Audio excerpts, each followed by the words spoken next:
everyone. Welcome to the September 20th meeting of the Hyde Park Planning Board.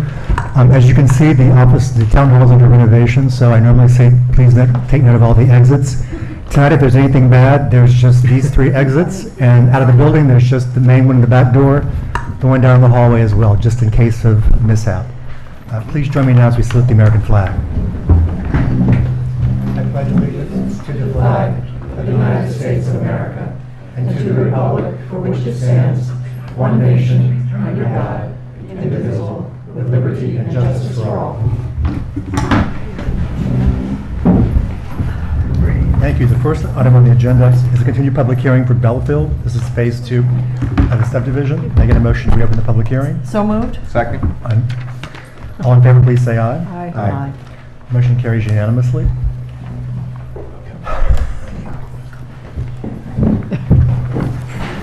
Thank you very much. So we received some legal comments, and our attorney and I have been working on it along with Victoria. So we're advancing it, and we'll continue to do that over the next week and tighten it up and answer any further questions that Victoria may have. Thank you. Ms. Franson, do you have any comments? I do not. Mr. Zotero? No. Ms. Moss? No. Polidoro? Just that for the next meeting, we should be able to have a list of all the easements that would be required as conditions to final, so the board can consider a conditional preliminary approval. At the last meeting, Larry was supposed to analyze the setbacks having changed. On the side, Ted, I think you did a memo about that. And Larry, have you had a chance to take a look to see what changed into the plans from what we first saw to later? Yeah, I did get that updated on the plat, and as soon as we get the chart updated, I'll reissue the plat. Thank you. Correct. Okay. And I did flag the buildings out there. So I'll be back on September 30th, and I thought we could schedule something that weekend. I'm trying to get as many leaves down as possible. Okay. This is an idea about screening, so would that weekend work for you guys for us to do a site walk? Did you say weekend? Yep. Yeah, a weekend's The good 30th for or the me. 1st? The following week, my son's getting married, and I'm going to be away. Easy. Yeah, I'm dragging Tom down with me. So. Your daughter just got married, what, a year ago? Yeah, 2 years ago. Congratulations. Yeah, thank you. That means we've been up here too long. Yeah. We'll see Yeah. grandkids I know. next. Yeah, At yeah. any rate, let me start to my right. Any comments, Mr. Oliver? Nothing. Thank you very much. Ms. Dexter? No, sounds like we're getting closer on this. Ms. Wasser? No comments. And Mr. Waters? No comment. And I don't really have any either because we don't have any new plans or updates. So, Okay. but Victoria did tell me that she and your attorney had worked pretty extensively, so they know what's Yep. going on. Yep. And it'll just be some time to assemble things.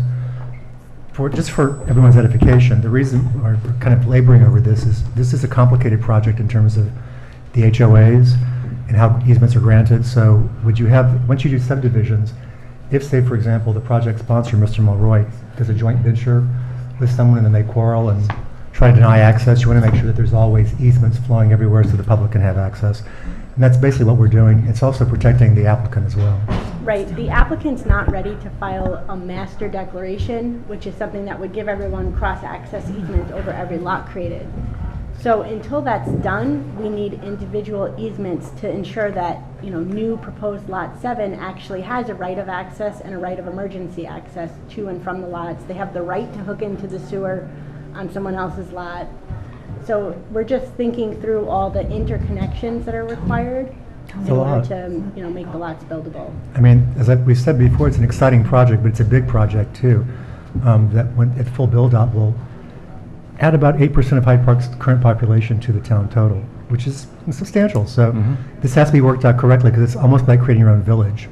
At any rate, would any member of the public like to speak about this application? This is a subdivision for Bellafield. There being none, I should add real quickly, there's a sign-up sheet if you want to speak about the next application, the Verizon Wireless Tower. And you can go and sign up in advance, and maybe I can just call your names. If there's nobody else, Larry, when do you want us to adjourn this to? October 4th? Yes. Can I get a motion to adjourn this to October 4th? So moved? Second. All in favor, please say aye. Aye. Aye.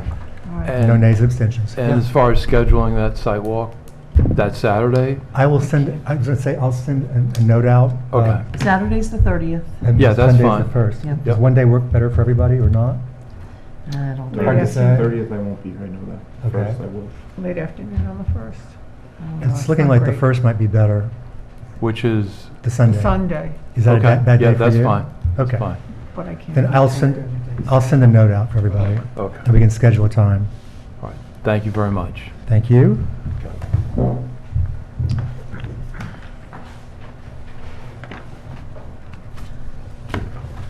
The next item on the agenda is a continued public hearing for the Verizon Wireless Tower located at 9G and St. Andrews Road. I'm making a motion to reopen the public hearing. So moved? Second. All in favor, please say aye. Aye. Motion carries. Mr. Olson, welcome back. Thank you. Good evening. So we were here back last, I think it was early August, the 2nd. And since that time, a few things have happened. First, we did stake out the access and the lease area as requested. And I believe that some members of the planning board had an opportunity to see it. That's great. We also submitted a supplemental RF analysis in response to your consultant, Bill Johnson. He recently, I think, read it and submitted his response to ours, and I think We have. he's all set. Obviously, He is. you can, okay, so basically, he has confirmed that we have a need for the Meeting site with us, yep. and that it's the minimum height necessary. We submitted some additional information very recently because the county legislature did approve or adopt a resolution allowing us to have access to the site. So that's in the record. And we wanted to follow up with the Blandings turtle issue because it's been ongoing with DEC since about November of last year. And we believe that all of the substantive discussions have transpired and have occurred. We're just waiting for their formal sign-off. The bottom line is, no matter what DEC says, but we believe we know what they are saying, it's not going to stop the project or really affect it in any way. We will, limit the times of construction as we're required to do. We've kind of been there and done that, so we know what we have to do. I'll be honest, in walking the site, this is particularly the second day with all my gloves to hide the poison ivy or battle it. There's not a lot of solar penetration in there right now. It's pretty densely forested.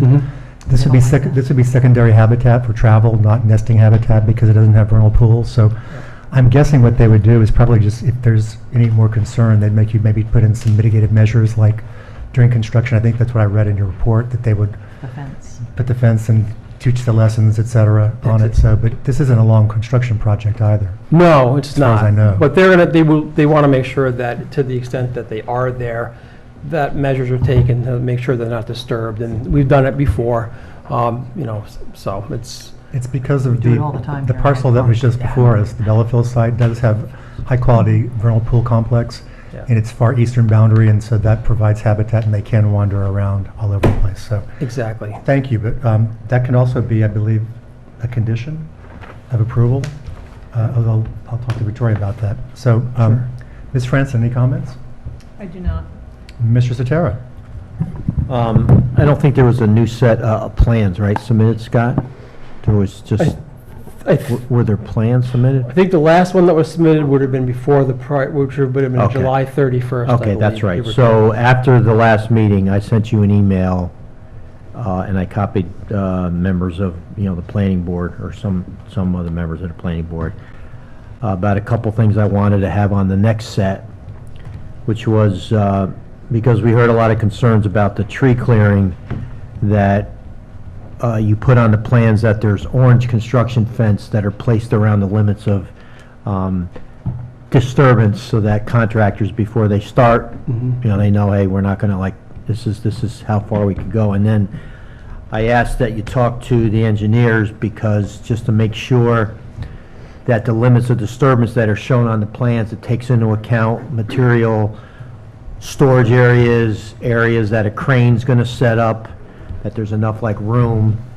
It does seem a little tight, so I just want you to check that, because whatever limits of disturbance are shown on the approved plans, you're gonna be held to in the field, so. Understood. Thank you, Pete. Ms. Moss? Ms. Polidoro? No. Then I'm going to ask you a question. Could you, for the audience, could you summarize what some of the limitations placed on local planning boards, municipal planning boards are by the Telecommunications Act in terms of how we could deny something, what factors we are allowed to consider? That's a quick, hard question for you, I know, but Well, it doesn't roll off the tongue. I didn't go back and review the language, but in short, telecommunications are given preference by the federal government. The planning board is prohibited from considering anything having to do with radio frequency, health impacts from radio frequency, so long as the applicant is proposing something that falls within the standards set by the federal government.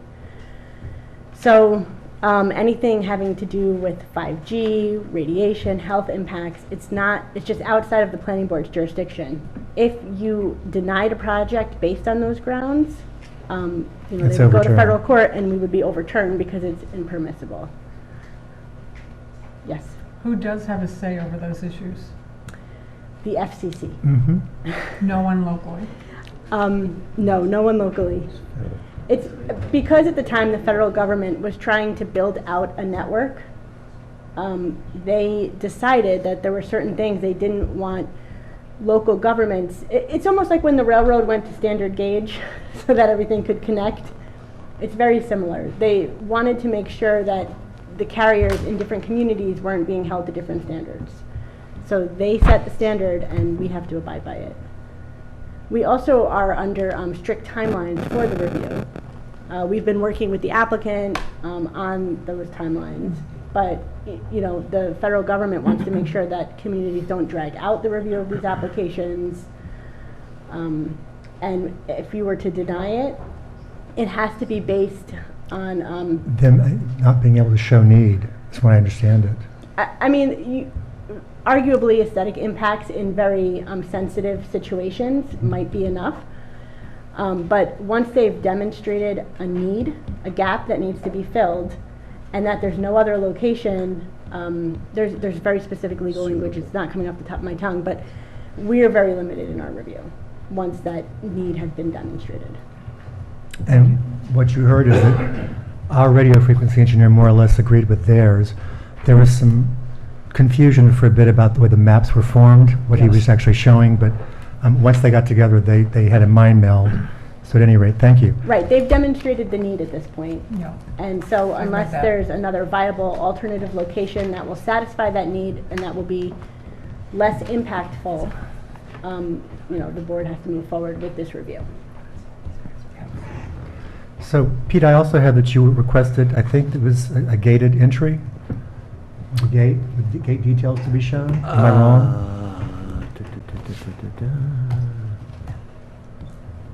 I'm Maybe I looking, misheard that. I'm looking at my email. And Ted wanted boulders or something around the gate so that people wouldn't be able to drive in. Are you catching that, Scott? Yes. I remember talking And we- about it. I don't see it here in my email. Maybe you didn't put it inside the memo. But we did discuss about a gate at the last meeting. Yep, I think there are a couple of town board members possibly here who also suggested that. We have no problem with that. Yeah. It's six by 6 gate, give or take, with boulders. They'll be on the next set of plans. Okay. Yeah. Thank you. Let me start to my right. Mr. Oliver, any comments? I'd also like to add, for the public that's here, that we did consider alternative sites in our review, specifically the water tower to the west, and it was not feasible. So it's just something I wanted to point out. Thank you. Thank you. That's excellent to point out. Yeah. Ms. Dexter? I continue to learn more and more every time these come through. The water tower was one of the key ones. But I would also, just so the public understands, we hired our own RF engineer just to make sure that we were all comfortable with all of these very technical details that that come forward with this type of application. So I've learned so much. Thank you. Thank you. Ms. Wasser? Yes, I just want to clarify something. So this is a monopole, Yes. and what are the dimensions, the diameter? give or take 4 feet or so at the bottom with a slight taper, so that when you get to the top, it might be 2.5 feet, 3 feet, give or take, so. And it's been a while since I looked at the first application. What are you doing for screening? Well, the screening of the site right now provides most of the screening. Relying on natural vegetation. Exactly, based on, we've provided some visual analyses, but after we did some balloon tests and showed that for the most part, it's very well screened. Yes, it is visible from a few locations. What about the immediate abutters? Evergreens, what can be done? So I can answer that. Sure. Thank you. So, Board Member Veith and I did a site walk. We walked up Benview. I actually trespassed, sorry. But I was trying to get an idea of what it would look like for people who live over there. The trees almost immediately behind the houses that are on the north side of Benview are pretty tall. There's a clearing that some people see. I guess it's like in the middle of the road. There's some woods and you see a clearing, but the tower's going to be further west than what that clearing is. And when we walked in, I walked in because Don was too allergic to poison ivy the first day. So when I walked in the next day by myself, I realized that the tree canopy there is pretty dense. As I said, it doesn't have a lot of solar penetration right now. If we were to put evergreens in, evergreens grow slowly. Yeah. And we have to take out a lot of the vegetation that would be around that's To providing allow the it. screening right now. So both Don and I, having looked at it, me twice and him once, we thought that it would be better not to try to add in more evergreens because they're slow. Well, I It would appreciate remove- you doing the walk because I couldn't make it, so. But there Right, it thank is you. mostly deciduous trees, I want to point that out. And Benview, because of the height where it is and where the height of the tower would be, more or less on the same level, so when they look up, they will see it. You will see it. That noted, the areas that are down in the Holt Road neighborhood, I'll call it, they're lower. Like I walked by Ms. Mosquito's house and it drops pretty quickly. So they won't. They won't see it as much because of the trees are just too tall where they are for how high up it would be. And you'll also see it from occasional spots on 9G, and you'll see, if you're looking for it, you'll see it also from St. Andrews. Thank you for that. Yep. Any other questions you have? No, I don't, thank you. Mr. Waters? Was there anything on the, about future conditions on the site if something happens with tree coverage or anything? We discussed that last time, but I don't remember what the conclusion was. Victoria, you kind of helped us through that. We discussed it, and we decided that we would have to be so specific in what the condition would be, that it would be hard to foresee it. We've only done that once before, but we were able to identify a particular location on the property and explain the type of event that would trigger those additional plantings. Okay. So it is not something that we It's hard to enforce it, Right. or it's find a Or baseline. too define. vague Right. at this point, unless someone can describe what the exact condition would be and what the trigger would be for it. It would be vague and difficult to enforce. Thank you. Anything else, Ron? That was it. Okay, so Mr. Olson, if you'll relinquish the chair. The first person to sign up to speak tonight is David Lumia.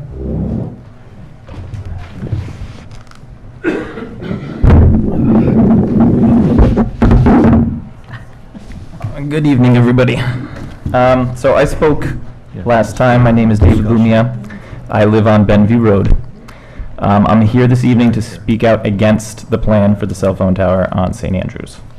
As I stated in that previous meeting, this 150-foot tower will be located behind my property. This plan is an egregious decision that will cause potential harm to my children. Now, I know you already spoke to that, but I'm going to talk about that in relationship to my property value. So potential harm to my children and definite harm to the value of my property. I'm not an engineer, nor am I a scientist. But I have found, using a simple Google search, countless sites maintaining the negative effects that 5G service has on one's health. I would maintain that anyone would be lying if they were to say they are 100% certain that living in close proximity to a technology that's in its infancy is completely harmless. The first thing that popped up on a Google search regarding health and 5G service was this statement. Studies have shown that within 5 years of living close to a cell phone tower, the residents' chances of getting cancer was 3 times that of people not living in the area.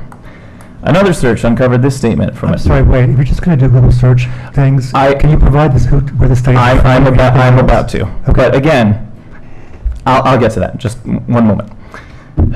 Now, after that, the next one that I was going to say was from a June 2023 article in Forbes Health. To date, more than 3,500 physicians across preventative and environmental medicine, toxicology, and other specialties have united against 5G, citing main associated risks of radiation according to peer-reviewed scientific literature, including cancer, cellular stress, genetic damage, reproductive changes, and deficits and neurological disorders. Now, whether or not this information is true is completely irrelevant. The idea that this is the first thing that pops up on a Google search tells you all you need to know about the public's feeling on the issue. This information is out there for not only myself to ponder, but potential home buyers if I were ever to try to sell my home. I have a son that's 3 and another child on the way in November. In my opinion, I would not be a good parent if I were not looking out for the safety and well-being of my family. If this plan is to move forward, any headache that they will surely complain about or spontaneous nosebleed that will surely occur as they grow will be accompanied with my concern that this cell tower is having a negative effect on their health. This tower will not only literally but figuratively be hanging over my head as I wonder whether or not these afflictions are caused by its presence. If any of you on the board are parents or grandparents, I'm quite sure you'd share these same hesitations and concerns about raising a child underneath the cell tower's shadow. Now, in regards to the plan's effect on my value of property value, located on Benview and Holt Road, this much is certain. This tower will have a negative effect on the value of all properties located in our immediate area. Let me repeat. Again, this is the first thing that popped up as I searched 5G and health. Studies have shown that within 5 years of living close to a cell phone tower, the residents' chances of getting cancer was 3 times higher than that of people not living in the area. Again, whether or not this holds any truth is completely irrelevant. This information is out there and any potential home buyer will read it and move on. Another search result I'll share. The National Institute for Science, Law, and Public Policy found that 94% of homebuyers are less interested and would pay less for a property located near a cell phone tower. Another study indicated that buyers would pay as much as 20% less for properties near such a structure. This proposed tower is located 237 feet from the closest resident and will be directly above all homes in the surrounding area. We will see this monstrosity anytime we look out our window or our front door. And I, for one, do not want to live in a house that this is my view. I understand the need for cell phone service, and I am not opposed to finding an alternative location for the tower. I appreciate everyone saying that you have tried your best. You cannot tell me in all of Hyde Park, with its countless acres of non-residential area, that there's not an alternative to this location. You mentioned the water tower on Route 9, or the Route 9 side of St. Andrews, as an alternative that you were looking into. So obviously, there is a location for a tower that might not be in this exact location that will successfully transmit service to the surrounding area. I ask that all those on the board put yourself in the position of the residents in the surrounding area and vote as if this tower was going in your backyard. You represent the constituents of Hyde Park and should be looking out for our best interests, not the interests of a multi-billion-dollar corporation. Thank you. Thank you, Mr. Lemia. Mr. Dupree, Yes. may I again, going back to your question about the scope of the planning board's review, I guess I also want to remind everyone that the planning board is an administrative body with very limited jurisdiction. So your role is to review applications that are received and determine if they comply with the criteria adopted by the legislative body and with other state and federal laws. So this board, even if you don't agree with a project, you may not like Mexican food, for instance, you have to treat a restaurant the same way and review it against the criteria. And so just a reminder to everyone that personal feelings about a topic are just not relevant. It's whether or not this application meets the criteria in the town code and state and federal law. So that's what you're reviewing it against, and you don't have discretion to take other things into consideration. Thank you. Just a couple of points from Mr. Lumia. The Dutchess County Water and Wastewater Authority refused to put the cell phone tower on top of the water tower. That's why it's not there. And while Hyde Park does have lots and lots of acres of available land, it has to be in this general area. That's the reason why this site was chosen. They also looked at the CIA. There are about 5 other sites that they looked at for co-location. But again, we have to rely on our radio frequency engineer saying that he agrees that there is a need. And at prior meetings, I've discussed this before, but what's causing the current need for more cell phone towers is because everyone's using them to search for data. It's no longer calling, it's all the internet stuff that you're doing. So there are areas where you used to probably have great cell phone service, you could drop now. And that's the reason why we keep seeing more and more of these. We are sensitive, by the way. We live here too. We have things probably by all of our houses that we wish weren't there. This is not something that, as Victoria just said, this is not something we make on a personal level. It's, does it fit the code? Is it allowed? Is it a permitted use? That kind of thing. Boards are not here to really deny applications unless there's good reason. We're actually up here trying to find ways to make applications work through mitigation, through working through compromises, things like that. So let me see who the next person is who called.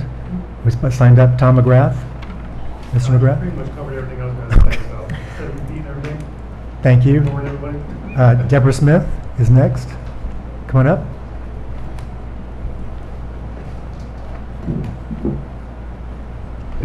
Good evening. Can you hear me? Yes, thank you. I feel like this should be closer. Okay. My name is Deborah Smith. I live at 15 Benview Road, which is pretty much across the street from Dave. We bought our house in 1993. I am a logistics engineer, and my husband is a school bus driver. And I am here today in the belief that it is important to ensure the community's voice is heard in this decision-making process. We residents have a right to be informed and consulted on the matters that directly impact our neighborhoods. I applaud the board for its communication regarding the proposed Verizon cell phone tower, although I wish the notifications had gone out to more people in a wider area and a little sooner. I do stand with my neighbors in opposing this proposed tower, and it would be less than 500 feet from my property. For 30 years, my husband and I have invested in our home, improved the property, and built up equity.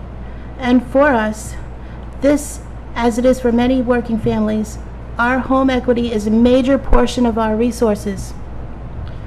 And we have seen the studies that show the cell phone towers nearby decrease property values as much as 20%. I listed the ones that I found: the National Association for Realtors, the National Institute for Science, Law, and Public Policy, Valbridge Property Advisors, and the International Association of Assessing Officers all conclude that property values are negatively affected. Just like Dave said, as for the health claims regarding cell phone towers, whether or not they are true is immaterial, because the fact is that a lot of people believe it, and the perception of health and safety concerns will lower a property's value. The town will be compensated for the land usage. And how will the homeowners be compensated? The deal is an advantage to Verizon's business and the town's coffers on the backs of the homeowners. Also, my house will face the proposed tower. I am submitting pictures of 2 views that I will hand out to you. One is taken straight ahead from my front door on the porch. One is taken inside the house from my desk. This tower will be a prominent offensive site, an eyesore that I will see first thing I step out of my door every day.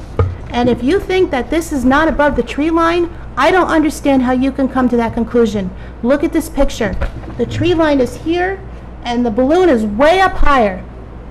And if you're going to put a fern leaf or a evergreen leaf looking thing on it, those things look like a Christmas tree that's been dragged behind a truck for a mile. We call them Franken-trees. Yes. Let's see, where am I? It will stand well above the surrounding trees, looming over the entire street. I will become it will become the landmark for describing where we live. Just head for the giant cell tower. You can't miss it. I do believe that there are other locations that should be taken into consideration, and more effort should be made into finding a different spot that's not near people's houses. And I think that convenience should not supersede the homeowners' interests. Homeowners who are taxpayers and voters, I would point out. That's about it. Thank you. Thank you, Ms. Smith. I believe the next person signed up is Jeremiah Gallagher. Thank you. Thank you. Thank you. Good evening. I'm actually the new guy on the block. I just bought the house at 7 Benview, which, to be honest, I've lived in areas where there's cell towers. Not something I'm particularly fond of. It's one of those things, if I was disclosed by my realtor or their realtor, I probably would not have purchased the property. I would have looked further into town. I mean, everybody's pretty much covered all the bases. I mean, I really didn't even plan on speaking, to be honest. I really intended to come and just listen, and then looking through the plan and just kind of seeing what's going on. My biggest issue is I paid a lot of money for my property. And, you know, I mean, I've got no issues with telling people what I paid. It's not a secret to me or anybody that knows me. I mean, I paid $370,000 for my house. I'm not looking to try to sell my house in 5-10 years, and it's worth $320,000, $300,000, because people are going to see this, and everybody's got a perception. Everybody's got a view. My personal view is I agree with what everybody's saying. You know, there are property disadvantages. There's health disadvantages. I mean, who wants to come out of their house and look at a tower? And you know, I just feel like, you know, I don't know, would these gentlemen like a nice, huge 150-foot tower behind their nice new development? Probably not. You know, but that the reality is, you know, it just kind of seems like we're going to be stuck with this, and it's kind of like, oh, well, you're going to have to deal with it. And that's you know, that's not something I think is fair for the surrounding community. I mean, I understand everybody's like, oh yeah, we all got things we don't like in our neighborhood. What? Is one of them a 150-foot tower in your backyard? Because that's a difference than a house down the street you don't like, or a neighbor you don't particularly care for. Let's be honest, this is most likely going to be a 99-year lease, if not longer. And, you know, I'm just going off of a tower that was built right in my father's office's backyard by the lady that owned that land. They did a 99-year lease. And you're stuck with that. You know, they you know, oh, well, we don't want it. Well, they're not going to just come in and take it down and move it for you. You know, in the long term, it's just, it's something I wish I would have known ahead of time, because at the end of the day, I probably would not have pulled the trigger on that property. I would have gone further into town, which sucks because I like all my neighbors. I don't know how many people could say I literally get along with every single one of my neighbors. I have zero issues except with one neighbor. But we all have issues with that one neighbor. And I'm pretty sure everybody on Benview knows who I'm talking about. Yeah, they seem to. Okay. So at the end of the day, we're all paying taxes. We're here for however long we're here. I'm the youngest, pretty much believe I'm the youngest person on the block right now. So I'm here for a long time, and looking at that every single day is not really something I'm excited about, you know, because my dad helped me get this house, and when I told him, he's like, oh, well, would have liked to have known that. And, you know, that's not your guys' fault, that's the realtors, because I find it hard to believe that the lady that sold me this house had no idea. So, I mean, aside from that, I pretty much think everybody else has covered it, and just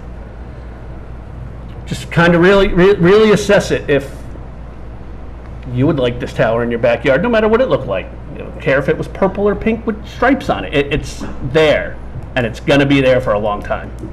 So that's all I got. Thank you, Mr. Gallagher, and welcome to town. Thanks. Would anyone else like to speak who didn't sign up? Yeah. Can you come and speak in the microphone? Otherwise, we record these, they can't hear.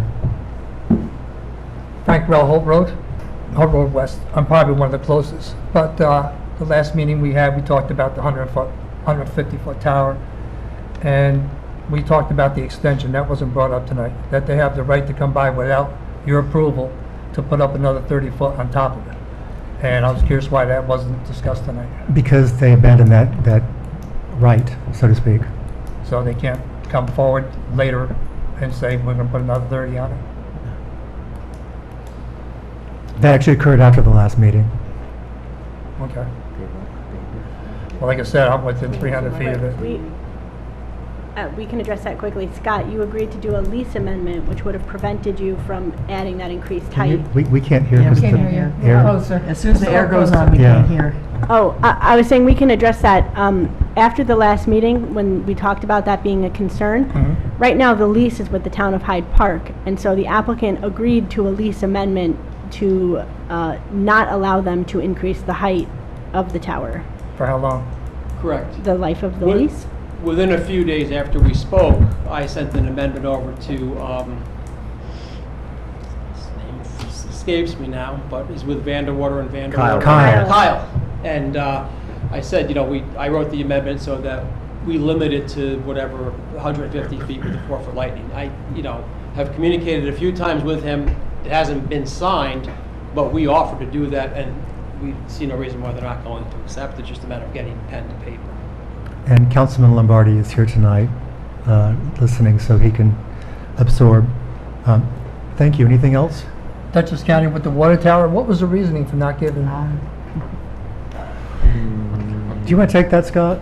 There's reasons why water towers aren't ideal for this. And can you please use the microphone? Yeah, no, I can just. It's on. So the reason, the Dutchess County water folks just said no. We reached out to them several times, and they said, we're not interested in leasing either space on the tank or property for a new tower. In fact, I reached out to the planning board years ago saying, if you know anybody, can you help us? We're trying to do this, but they said no, and we received an email recently confirming the answer is still no. So that was our, first choice to try to co-locate there, but we cannot force a landowner to lease property to us, unfortunately. That's true, and Chairman, do you want me to add some of ahead. the concerns?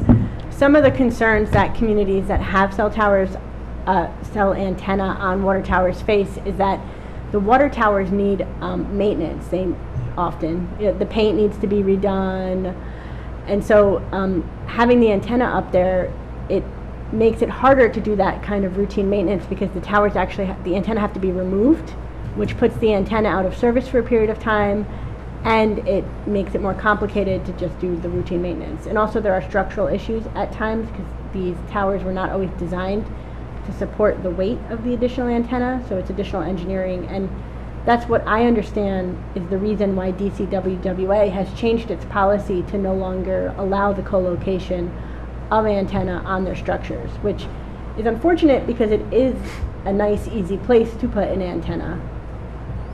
It's already a visual. That's their decision. It's already a visual lump. Yes, Bonnie? I'll just add that I did speak to Dutchess County Waste. We had asked for the letter, and essentially they said that there had been damage from maintenance from some of the other co-locations. So it was a real problem, and it was a lot of money for the repairs. And the other is that they then want it secured, because oftentimes, I guess with the co-locations, there's the need to get on top of it, and then that becomes an ability for others to go up on top of the tower. So it's a combination of security but also, big concerns. Even if it's just maintenance, something can happen and damage the tank. And they were talking about, like, to me surprisingly, but maybe not surprisingly, hundreds of thousands to more to fix that damage. So, yeah. Thank you. And that was me who sent Mr. Olson over to the DCWWA because I do know them all over there. And I tried to make some other suggestions to Scott as well. One of the problems is that there's already a co-location in the tower on the CIA campus, And it's too far away to provide the service that this would, if I read the engineering correctly, this is actually going to help your neighborhoods around it, but also help the Roosevelt Road neighborhood. They don't have good service there anymore because it's been degraded. So that's the reason why our engineer, I believe, agreed that the need was there, because it's the neighborhoods that are existing around this that are losing their service slowly but surely. But that's just something that we've learned going through this process. Any other questions or comments? No, just. Come on up. It sounds like there's nothing you can do about it anyhow. No, we're here to listen, I promise. Yeah, no, I hear that, but it seems like it was already taken care of before we got here. No, no. It really does. I mean, there's nothing you can do. I mean, it's gonna I'll go tell on you no matter something. what. Maybe you should come up here and try to volunteer and sit on the planning board. I assure you that nothing is I'll ever probably be too much decided. trouble. I'm just letting you know, there's a lot to balance up here on this. Yes, ma'am. No, I understand. I'm his wife, Sherry. Can you just tell me the bottom line of what we could do not to have the cell tower? We can't provide legal advice, unfortunately. If we have legal As a- advice, As a neighborhood, all together? I mean, you I are mean, we're welcome gonna keep coming to meetings. to and consult with if someone you're who gonna can tell give us you that that advice. we're really but gonna have the cell phone tower, our- it's good to be there, we the don't have a planning board's choice. role is simply to hear your concerns and evaluate the proposal, but we cannot provide you with that kind of advice. it's gonna be hard to sell that house. This is where we're retiring.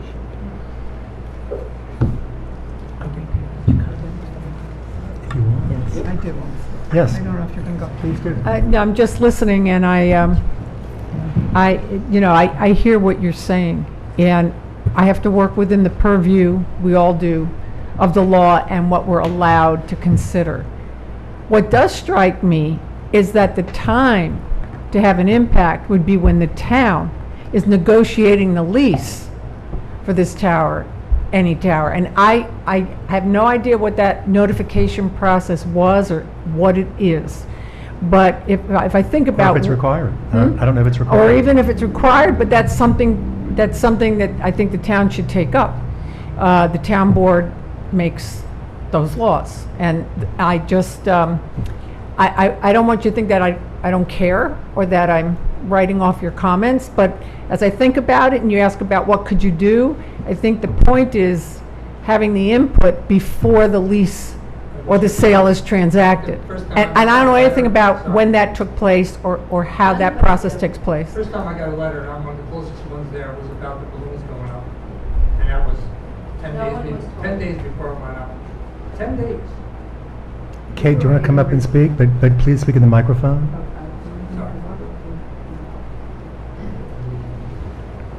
I didn't plan, I'm Kate Hinshafer, I live far away from this, and I didn't plan on speaking.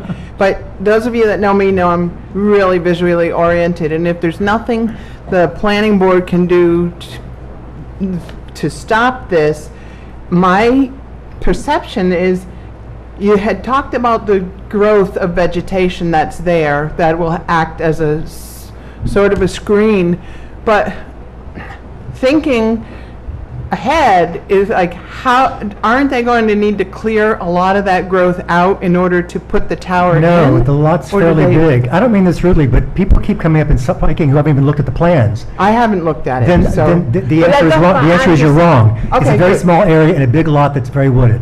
Okay, so they're not going to clear a lot in order to set the No. tower? Well, that's No. great. It's not- That's why I said if we asked for more vegetative screening, we're going to have to clear more stuff out. No, I In other understood words, it that. removes it. I understood that. Um, So I'm, like I said, I didn't even know this was on, and I just wanted to put in my 2 cents. that's Thanks, all. Kate. Yep. Yes, please come on up. Just state your name for the record. I'm Christina McGrath.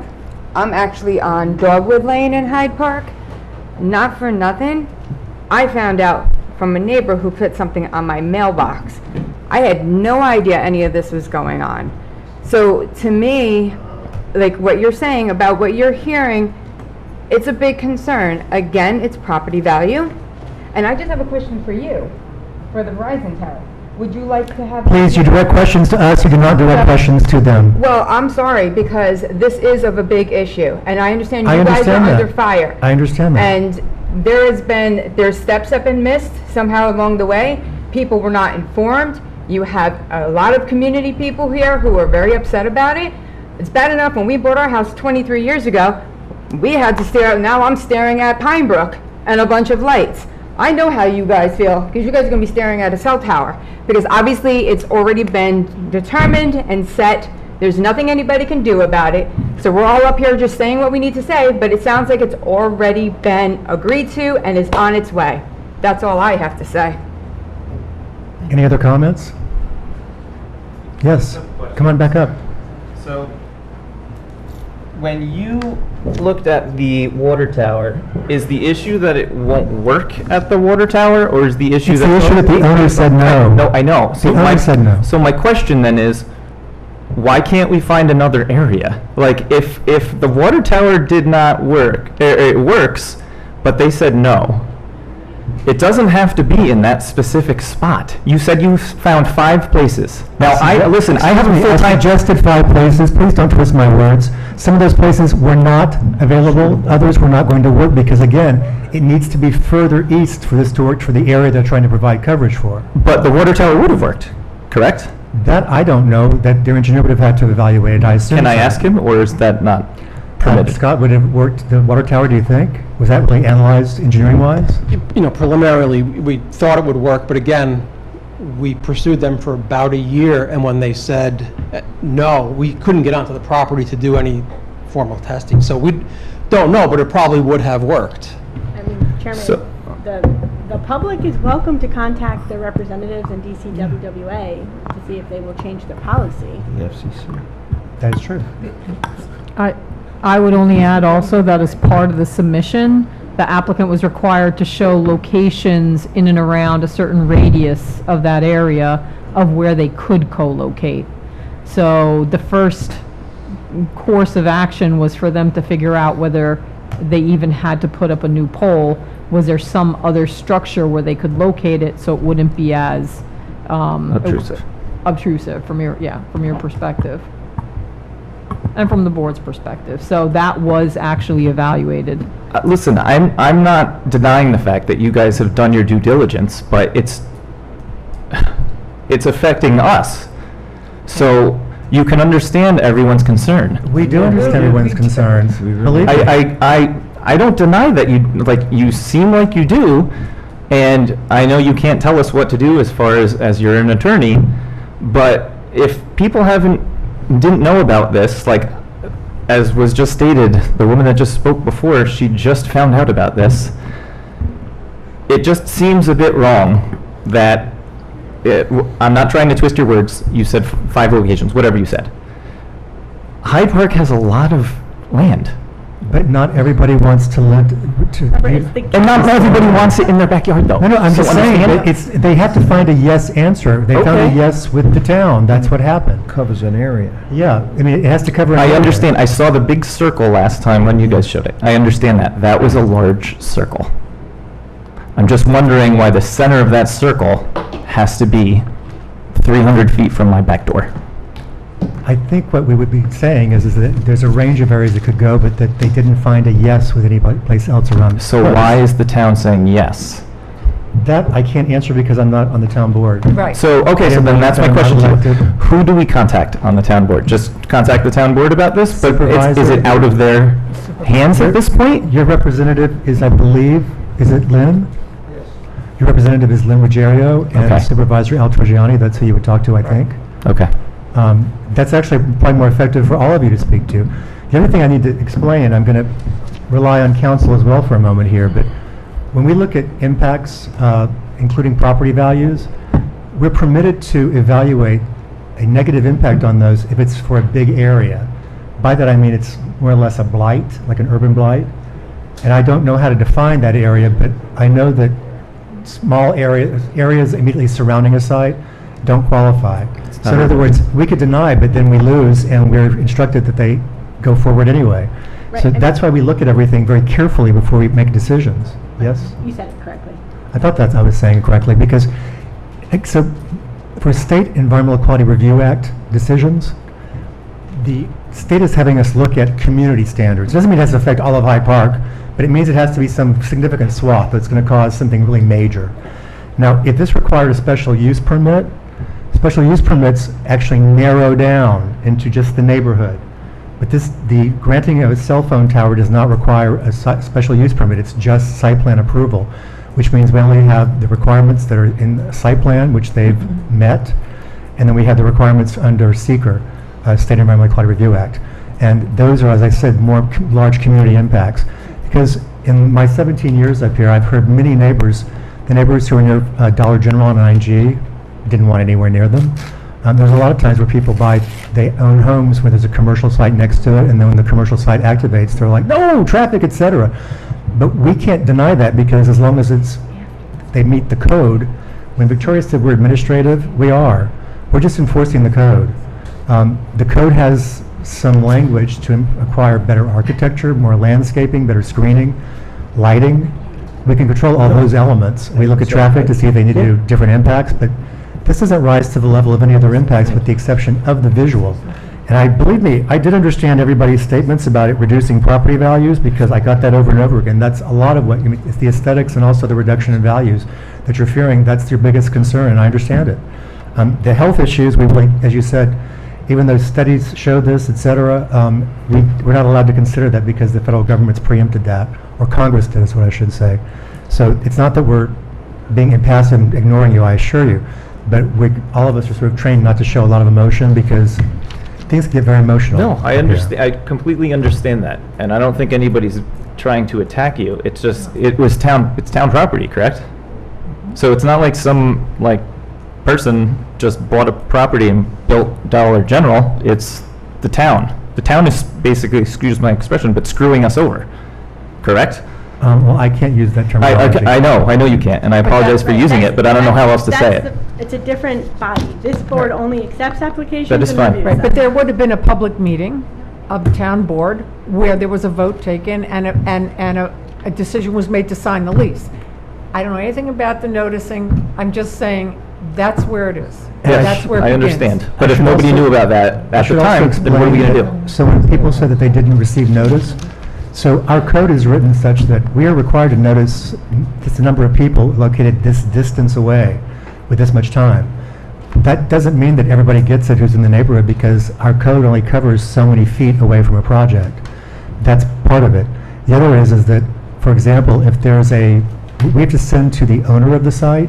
So if there's a renter in, for example, say, on Dogwood Lane, it may not go to the renter, it would go to the owner of the site, whoever's paying the taxes on the tax parcel. So these are requirements under our code. If more people would like to get more notifications, then we could, I guess, amend the code to do that, but that's the town board, again, that would do that, not us, to increase the number of feet around. We could. They make the I'm just saying that, because they make the laws. The telecommunications law would have to be amended to increase the number of feet per notice. But that would be the town board that we need to contact. And there's the town has its own separate telecommunications law that would be amended in through there. So site plans are generally for commercial sites, but also multifamily other ones.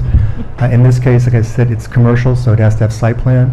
But a lot of the elements of site plan don't matter here, because they're not proposing lighting.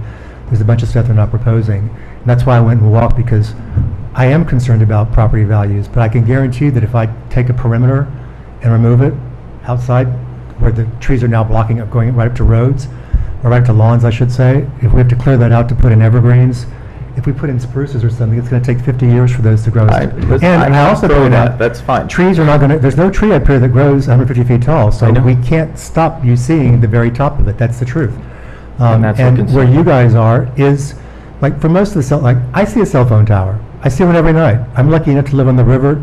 It's right over across the way. I'm used to it now, seeing the blinking red lights, because I got used to it. This is going to be different. That cell phone tower is 1.25 miles away. It's just some red lights in the sky. This will be different for you. I understand that. That's why we hold public hearings, in order to gain information from members of the public who live nearby, to hear their objections, etc. So we will take all of these comments under advisement and discuss, I can assure you. I appreciate it. Thank you. Michael, can I make a quick comment? Yeah, please. So just another thing, hearing all of your concerns, and a big concern about being notified. As a resident of the town, I think it's part of your civic duty to try to become aware with everything going on in the town. Look at the websites. Everything is public. You can attend meetings. You can follow these things. That way you're well informed with everything going on in the town. You know, there's things, I live out on the outskirts, so I don't get any notices. I'm bordering Poughkeepsie. But I go on the town website, I watch some of the meetings, obviously I volunteer here. It's the best way to know about all the things going on in the town, follow the website and watch some of the meetings. I believe the agendas are posted for meetings. They'll tell you what's being discussed. Doesn't take that long to look at the agenda. It's frustrating. That's not a great solution now that it's already happened, I understand. But I'm talking about going forward. Yeah. Yeah. So, any other comments from the audience? Okay. Should we adjourn this to the next meeting, public hearing, or do you want to close the public hearing and discuss this, see if there's anything that we need to do for mitigation? Go ahead. I did just want to thank Mr. Johnson for his work on this. He wasn't brought up, but that was our engineer working with Verizon on all of these issues and concerns. So I wanted to thank him for his work and making us aware of certain things through the process. Ms. Olson, do you want to come back up and speak or say anything? Sure, thank you. I can answer or respond to any of the comments that you would like, but I don't want to not waste time. I don't want to drag it on. So if you want me to answer anything specifically, please let me know. The one thing I want to point out, and I don't know the gentleman's last name, but he was the first speaker. Mr. Lumia. And he kept mentioning 5G, and I get it. I hear a lot about 5G. When people talk about 5G, my first question is, what exactly are you talking about in terms of 5G? Because there are two 5G references. I have a feeling that the gentleman was referring to high frequency milliwatt 5G, which is very high frequency, which is about 35,000 gigs frequency. We're talking 35,000 megahertz. What we're talking about in this application is not that. We're talking about 2,100 megahertz. So you'll see on the internet, there's a lot of controversy. I don't know that the controversy is scientific in nature, but there's controversy. But we're not talking about that 5G, the high frequency 5G. Now, it's 5G in the sense that it's the 5th generation of equipment coming out, and I have been having this conversation for years now because it's really kind of sad that we have this situation where it's like, yeah, if this site goes on, people nearby, it'll say 5G, but it's not this high frequency 5G that people seem to be concerned about. That high frequency 5G is typically limited to utility poles that are no taller than 50 feet, because that high frequency, the higher the frequency you get, the less it can travel. That's the nature, that's the physics of it. So the higher the frequency means the shorter the distance it's effective. So we wouldn't be putting a high frequency, 35,000 megahertz frequency up on the tower because we're already 150 feet in the air. This 5G technology that I think the gentleman was referring to goes about 500 feet or so, 750, maybe 1,000 feet. So I don't know if that's going to help him with the concerns, probably not, but I just wanted to make that clear to the board. Thank you, Scott. Board members, is there anything that you'd like him to address otherwise that was raised tonight?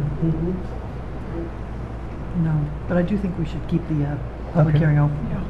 So let's adjourn this for till 2 weeks, October 4th? May I just, and I don't not mean to interrupt, but I mean, what's the point of the public hearing continuing to be open? I mean, there's probably not any new information coming in. I mean, my concern is that we show up again and we hear complaints again, and I understand their complaints. I'm not criticizing that. It's part of the process. But I just want to make sure that at some point we have an end date, because I just thought that we should keep it open in case others who may not have heard are here and would like to just voice their concerns. I feel like that's the whole point of having the public hearing. We try to ask people if they've already heard these concerns, not to repeat them, but, that's the whole point of a public hearing, so. Will also give us, though, a chance at our next agenda meeting a week from today in the morning to discuss all of this and figure out how to resolve it. Sure, and I understand, I'm not trying to discourage know. public comment at all. And for people who are here who've commented and asked questions, so when Ms. Polidoro referred to the time constraints, the applicant has been working with us to extend the deadline. The federal government sets a deadline for us and how fast we have to review this because there was some information missing from the application and we needed more. That's why they extended it, but we're still operating with them having to extend it as well. Otherwise, they can sue us as well and cause the judge to say, approve it. So but this should be the end of the public hearing. I agree. We're not. The other thing too is I wanted to make sure everybody got a chance to read Mr. Johnson's memo because I didn't come out till yesterday. Sure, I understand. So at any rate, may I get a motion to adjourn this to October 4th? So moved? Second. All in favor, please say aye. Aye. Okay, sorry if you come back down in 2 weeks. But I love the ride, thank you. I do. And by the way, to all the neighbors, thank you for coming out, seriously. Yep. It's good to see people care. The next item on the agenda is a workshop for the hotel and villas, which is going to take a while, so what else do we have to go for?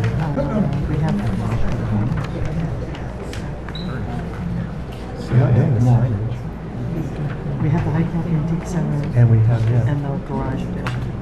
So Let's find out if they're actually here. I feel for them. I think this was going to be the easy one. I saw a very small list. Like it was a very long list. No, this is it. And this is going to take care of it.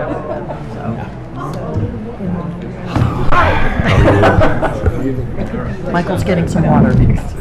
So we were thinking about putting a telecommunication tower on the property? Too soon. So, all right, okay, we'll drop that one. Which probably wouldn't have the same impact on there. It probably wouldn't. No, It probably wouldn't. No, it doesn't cover that area. I know. It is right across the street. Yes. Oh, that's not even covering our area? What? That's not even covering our area? I don't know how far that span goes. You know, I don't know how far it goes. Oh. But I think there's one close by to you. It must be, I think the culinary, does the culinary have one? I just finished representing a municipality in a telecommunications litigation. It's not pretty. No. It's not pretty. There's no winners. There's no winners. That's the. A lot of losers at all levels. But You know, solutions are, that's the best, is when you can find solutions to every problem. It's like design, you know, like design for me, it's, there's a solution somewhere. It lies somewhere. But you know, when you think of that the country wants to change to alternative energy, and you're going to really need a complete grid. Yeah. An alternative energy grid. Yeah, imagine that. Can you imagine that? Yeah. You'll be busy forever. No, I won't. I'll be on the beach.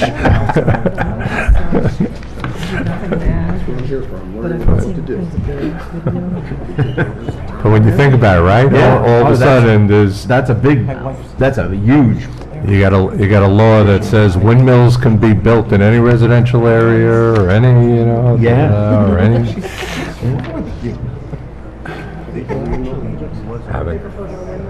Well, I'm wondering. Don't get between the These charging stations will be everywhere. But you know, again, you don't want that. When I would travel through Europe, strangers charging this far, you know. I mean, so it's going to be an issue. It's got to be in a really a public, well-used area. Well, yeah, that's true. It was I heard that. Yeah. I see returns again.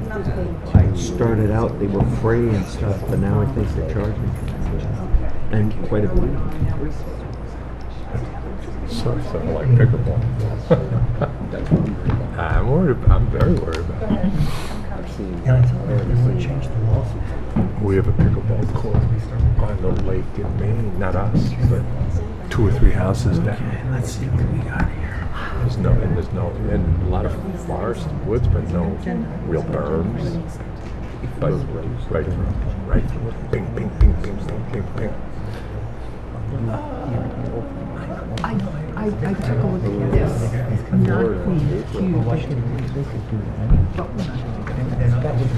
not the That's frustrating. I'm just trying to grapple with the revisions. All right.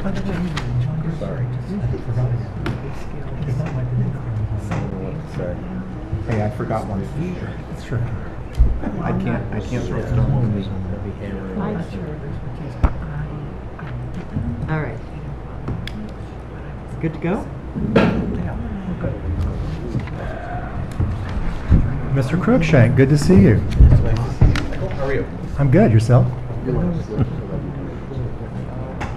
Anytime you guys are ready. Okay.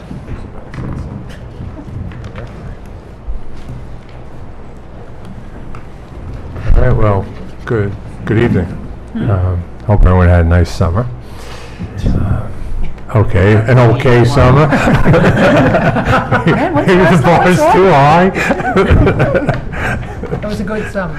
All right, good. Good opening. Good One opening. out of 5. It's not bad. All right. You know everybody at the table. Brent was going to join us today. He got back from Singapore last night. He was going to join by Zoom, but I guess the Cynthia situation, we weren't able to get the Zoom together, so I just wanted you to know he was prepared to be here, and Lou is coming back from vacation. He went out to California to drive his daughter's car back from California Good dad. to the woods of Maine, the woods of Minnesota, sorry. So here we are, you're stuck with us. So as you know, we tried to be as responsive as we could to your comments and prepared a pretty extensive, I hope we did justice to most of them.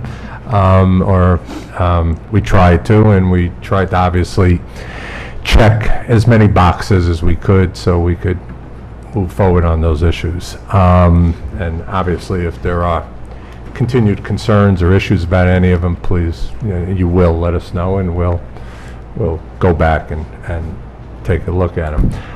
As you also know, we have made some relatively minor changes to the site plan, and I don't want to promise, but I think we have a commitment that Sorry. there won't be any further ones. I'll believe it when I see it. It's not us. I know who it is. Mr. Reynolds. He's a visionary, and he likes to keep coming up with new visions. I said, please stop. Just pick one thing and keep it. One vision. But unfortunately, when you sleep, you come up with other visions. We all dream. And he's just very into design. So when Michael goes through this PowerPoint very quickly, he'll point those out. And it changed, obviously, some of the variances. We've reduced some variances because we moved things like pickleball courts, and we got rid of retaining walls in some of them. And then we added some new ones. I think there's a net decrease, but we tried to lay out pretty concisely. For example, there's probably the most significant change was the change in the parking, obviously. So that was required for a number of reasons. One, CIA issues, and just we felt that, in fact, putting them in that area, the stacking, it's probably one of the noisier areas on the site, and would be a good place to put the parking, get rid of the surface parking off the main road, off the entrance road. So Michael described that, as you saw some of the renderings. We'll get into even some more detail on that. So there's a couple of other issues that we wanted to just quickly address, and Scott and Michael will address the issue of the proximity of the site plan and construction to various of the restricted areas and Conservation conservations. We know that was an issue. We know why that was an issue, as those structures looked like they were right on the line. So we dove into that, and Scott and Michael and Chris will address that. We've spoken to some of you about a temporary sales office. Remember, we were going to do it at Coco's, and Coco's, as we mentioned before, is not going to work. So we're looking at a location for a temporary office in that area where the dormitories on the immediately south of the Marici-Kill. Just on the other side of the pedestrian bridge. On the other side of the Marici-Kill. It'll be a temporary trailer. Chris will get into that. We have some a site plan drawing. I just wanted to raise it and at least preliminarily show it to you. We'll make a formal application to you all with a site plan, because any temporary trailer by your code does have to be reflected in the site plan, and we'll do that probably in the next 2 days. Before you go on, are you going to be applying as a separate site plan so you can get that going first, or is this part of the overall site plan? Yes, we're gonna segregate that. It'll be part of the package, but it'll be a separate site plan. It'll have its own Like a phase EAF. one? Okay. It'll have its own page. I'm going to, on the cover page, I don't know whether this board has ever engaged in what's called permissible segmentation. I can answer that, and the answer is no. Okay, it's a provision in SECRA that provides for where you have two actions that are part of the same project. No one's arguing it's not, that they're independent. That where you have extenuating circumstances, like you want to set up a sales office before you have final approval, so you can start showing people at least some of the sites, that it is complete discretion of the planning board and permitted, so long as it doesn't any way distort the environmental review process. In other words, segmentation is all about taking one project and turning it into pieces to try to reduce the environmental impact so that you do less of a full environmental review. So permissible segmentation is where you have extenuating circumstances and it's not distorting the process and it's not committing the board to the ultimate project. In other words, you're not doing something where the board says, oh, you're putting in the whole infrastructure, and you're calling that phase one, and that's sort of committing the board. So I'll lay that out in a cover memo, and Bonnie's making faces at me. Victoria made those faces already. Victoria made those faces already. All right, so that's a long answer, Michael, to your, but we just wanted to touch on it today. On this topic, though, are you going to improve the bridge at the same time? We're going to, I don't think we need to just for pedestrians. The pedestrians will walk over like we've been doing, and the students been doing, but we will obviously make sure that there are no structural defects or any type of defects on it. It's our liability, right? I've seen it before, and it didn't look that great to me. It didn't look like it was going to plunge down or anything, but it looked a little... Rickety, yep. Okay, but that adds to the ambiance. We're trying to create a natural woodland. I also want to point out, because I had the meeting myself, the Zoom meeting with Mr. Reynolds, they also want to add parking because you have to park when you're going to walk over to see the site. So this would be a little bit more extensive than maybe what you're thinking. There's a cleared area where the road just ends. The access road ends behind, it's lower and behind, west of one of the dorms. And it's been cleared. There's also some kind of fenced or enclosed area and something in it that I don't think we approved as part of the dorms. We did? That's a storm. No, the stormwater's there, but that's a pump station. That's what it is. Okay. And so Michael, we have existing condition drawings we're going to show you all, and a preliminary site plan. Then in the next couple of days, we're going to make a formal application with the site plan, and I'll lay out the support for. Speak to Tad first about how she wants that presented, though, because if it's also part of this site plan, we don't want you issuing tons of new paper plans We usually try to say insert a couple of sheets instead. That's what we'll submit it, what will be an insert with a cover memo explaining the rationale. Thank you. All right, so, and then finally, prior to Michael just going quickly, we would like to, if possible, at the end of this meeting, maybe for the October 5th meeting, possibly open the public hearing. And also, which, you know, I discussed with Victoria, she said that you do it sometimes before the formal intent to be lead agency is accepted, but that the intent to be lead agency, just so the board knows, or when the board knows, has been circulated.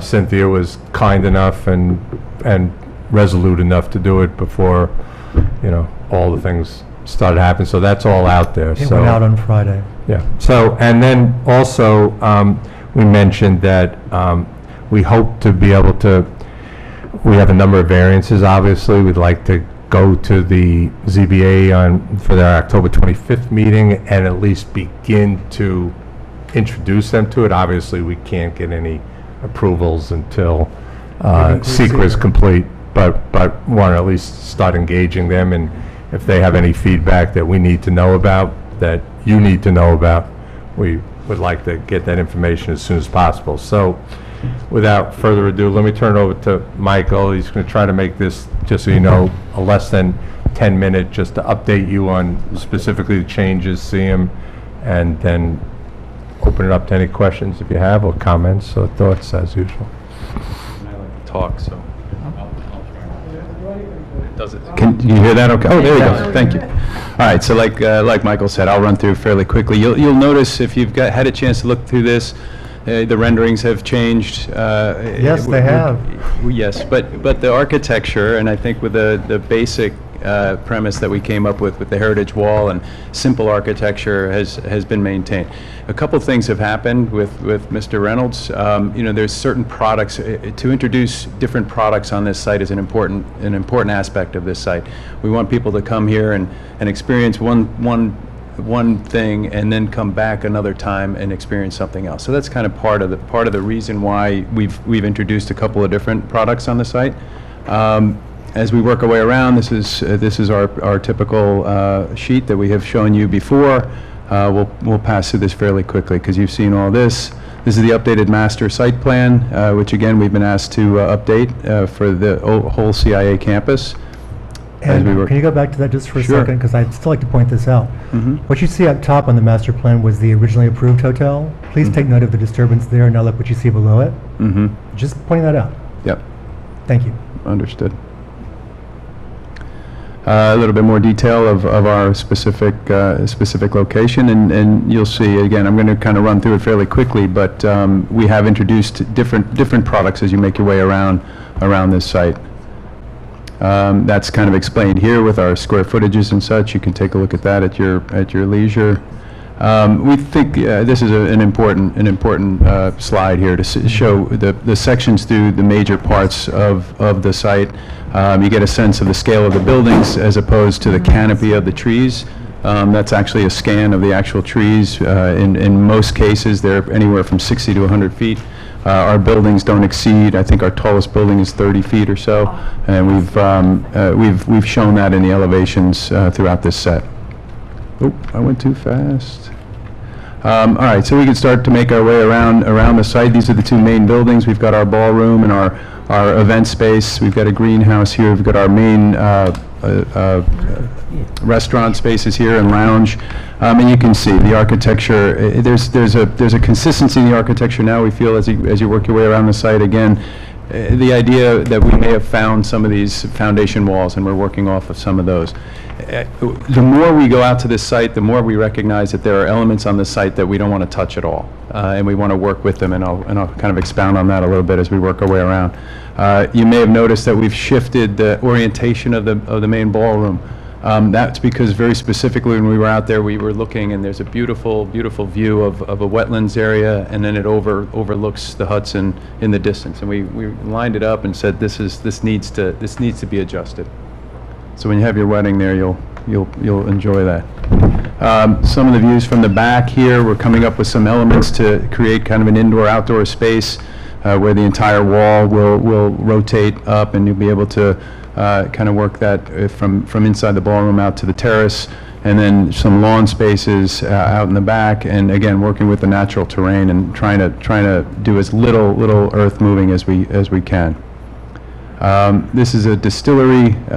We have some information Michael can add on here. It's the high point of the site. One of the things we did notice here too is surrounding that, there's a tremendous fall off from this whole perch here. And we've introduced another product that on the next slide you'll see.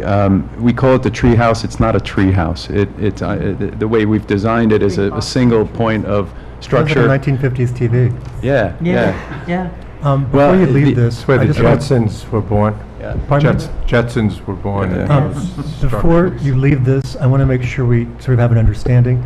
This is not a commercial distillery. You won't be producing enough to like sell it out to restaurants, et cetera. Correct. Because that's not really allowed in the district. So this is just part of the overall use. It is. There'll be teaching. It's a sample and actually watch it. It's part of their culinary theme that you It's can not actually going to be see it any made. production of ethanol, it's not going to be any distribution, no commercial distribution. It's going to be all about the experience, the food, the cooking, the producing, and any, And any of the sediment from the fermentation process and the botanicals from the infusion will all be composted within their greenhouse. That's for the great. site. So working our way around the guest room villas, this will focus in here in a second, but we have a series, I think it's, I don't know, 14 units or so. Here, the idea for these is going to be a shared deck in between each one so that you can rent out multiple units at one time. One side of it is a one bedroom, the other side is a 2 or a 3 bedroom, and there's lots of different configurations. So you can rent out for an entire wedding party. You can do a lot of different things here, and then we're going to work a separation element between those on the decks. You can kind of see that what we're showing in each one of these rendering sheets is the front of each one of these has a certain look and feel, and then the back is always going to be about opening up. And you'll notice the orientation of each one of these buildings does kind of look beyond where these are and into either wooded or wooded areas or the Hudson River. Yeah, I just want to point out one thing, and you probably know, but I just want to make clear. So this isn't new product. I mean, these were the rental villas that we showed before. It's just the one thing that we also told you is design was going to continue and evolve at Gensler and NRI, and that's what you're seeing now. You're seeing a much more advanced or enhanced design on these things of what they're actually going to look like, but it's the same product. By the way, to be a complete application, we don't see illustrative things like this. You have to show elevations, just to remind everybody. We got it. Yep. That's why we haven't circulated to county planning yet. There's It's not really a elevations. complete application. There are elevations in the set we submitted, and we'll show you that. So I had mentioned this is a high point. Chris just reminded me it's a good thing to note. We were able to increase the number of products here because of the topography, and you'll see in some of the sections, each one of these buildings is on the edge of the cliff as it works its way down to the Hudson River. So there's going to be some beautiful views here, but we were able to design the upper section of this, the distillery and the four. Maybe we should change the name of the treehouse, but the smaller single unit dwellings are well above the structures that are down below them. So the views will be unencumbered, and again, taking advantage of the existing topography instead of trying to dig things out and change I anything. noticed that you add a lot of piers used for your buildings, so We you did. don't have to do all the grading that we sort of feared at first. Exactly. And that means that you're actually paying attention to the code because it says you're supposed to respect the natural contours of the land. And we listen to you. We heard you loud and clear. That was good. Thank you. Thank you. Heard that too. Yeah, you walked right in. Thank you. Probably want to build a cell tower too, right? I wandered off script on that one. So we have an opportunity in this lower part of our buildable site here for these big guest room buildings. So these will be more standard fare guest rooms, but only 18 of them in the current plan. Again, with the same idea of the back of these kind of looking over the say it again. What's the name? The Winnicke, thank you.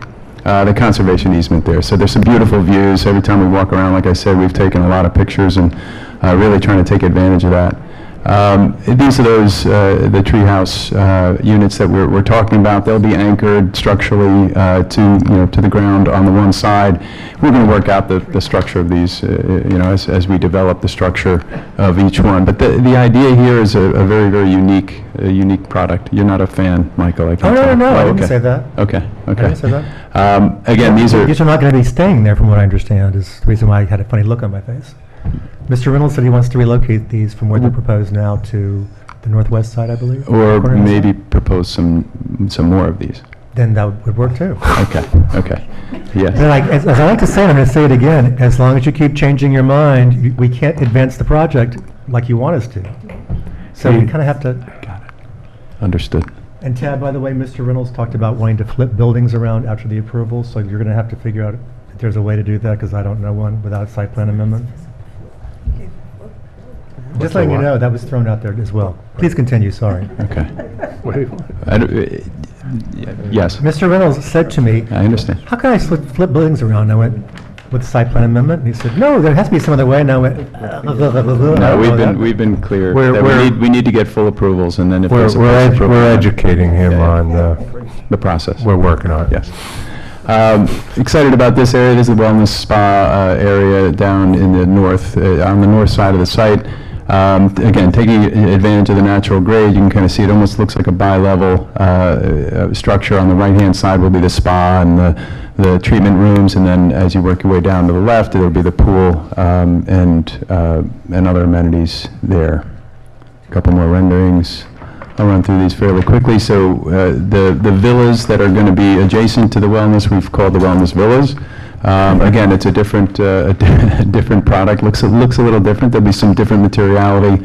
Again, with that heritage wall, and just again another experience. We did discover in this corner of the site, it's quite beautiful. There's a stream that runs on the Roosevelt. There's a beautiful sound. I mean, it's really a wonderful area of the site. This one, another view of the wellness villas. We found some beautiful rock outcroppings that we're going to be placing the buildings in between to avoid having to blast any of that, because it's also quite beautiful. One other thing, we did take note from the last meeting, and we reoriented the wellness spa, and we took the pool and its side patio out of the 100-foot stream corridor as recommended. So Chris is listening to you too. That's good. And then leasehold villas, these are the products that you see on the east side of the site. Again, you'll see the front of the buildings are fairly consistent. We need the garage. We're going to be placing an area for the garage, for a car and for a golf cart. And then the back, again, meant to be very, very wide open, or open to the areas behind each one of these, again with the heritage walls and the stone chimneys. A couple more views of these. There's some consistency here, but there's different sizes. There'll be different options for owners. We're also creating a master declaration, leasehold declaration that will be applicable to every leasehold owner, and one of the restrictions on the use will be that no construction of improvements, fire pits, other lawn furniture and other things outside your exterior in the patio, so we don't have a whole lot of disturbance. It's a pretty in-depth declaration with a lot of restrictions and prohibitions, so to try to control that, including the resort will be maintaining the exterior landscaping, snow removal, painting, roads, driveways, that whole bit will be by contract with the leasehold owners. another look at a different leasehold number 3. And again, these are 2-bedroom, 3-bedroom, and up to 4-bedroom options throughout the site. Duplex villas, these are combined with a shared wall. There's a handful of those as you first enter the site. Oh, and here's your elevations. So here you'll notice we're showing you the height of the building as it relates to the average ground plane, which is very interesting. We're going to have to figure out what that is, but it is written in the code. So we're going to be taking the spot elevations around each one of these, which can vary quite a bit. But the maximum height of these buildings, none of them exceed 30 or to 40. I think it's 35 feet is the tallest structure on the site. So we're going to go through these quickly. It's just every dwelling has been elevated now. What sheet is that? I can't read it. 2.05. That one specifically is are the guest rooms, the standard guest rooms.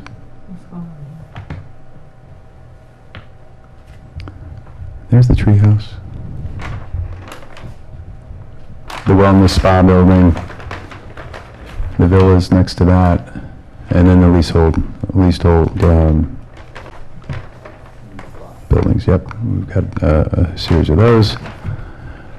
The amenity in the gatehouse. I'm going to go forward. We'll talk a little bit more. This is the service building, and that's a good segue to this. We have a couple of additional structures on the site. We have the gate, the guardhouse in the front.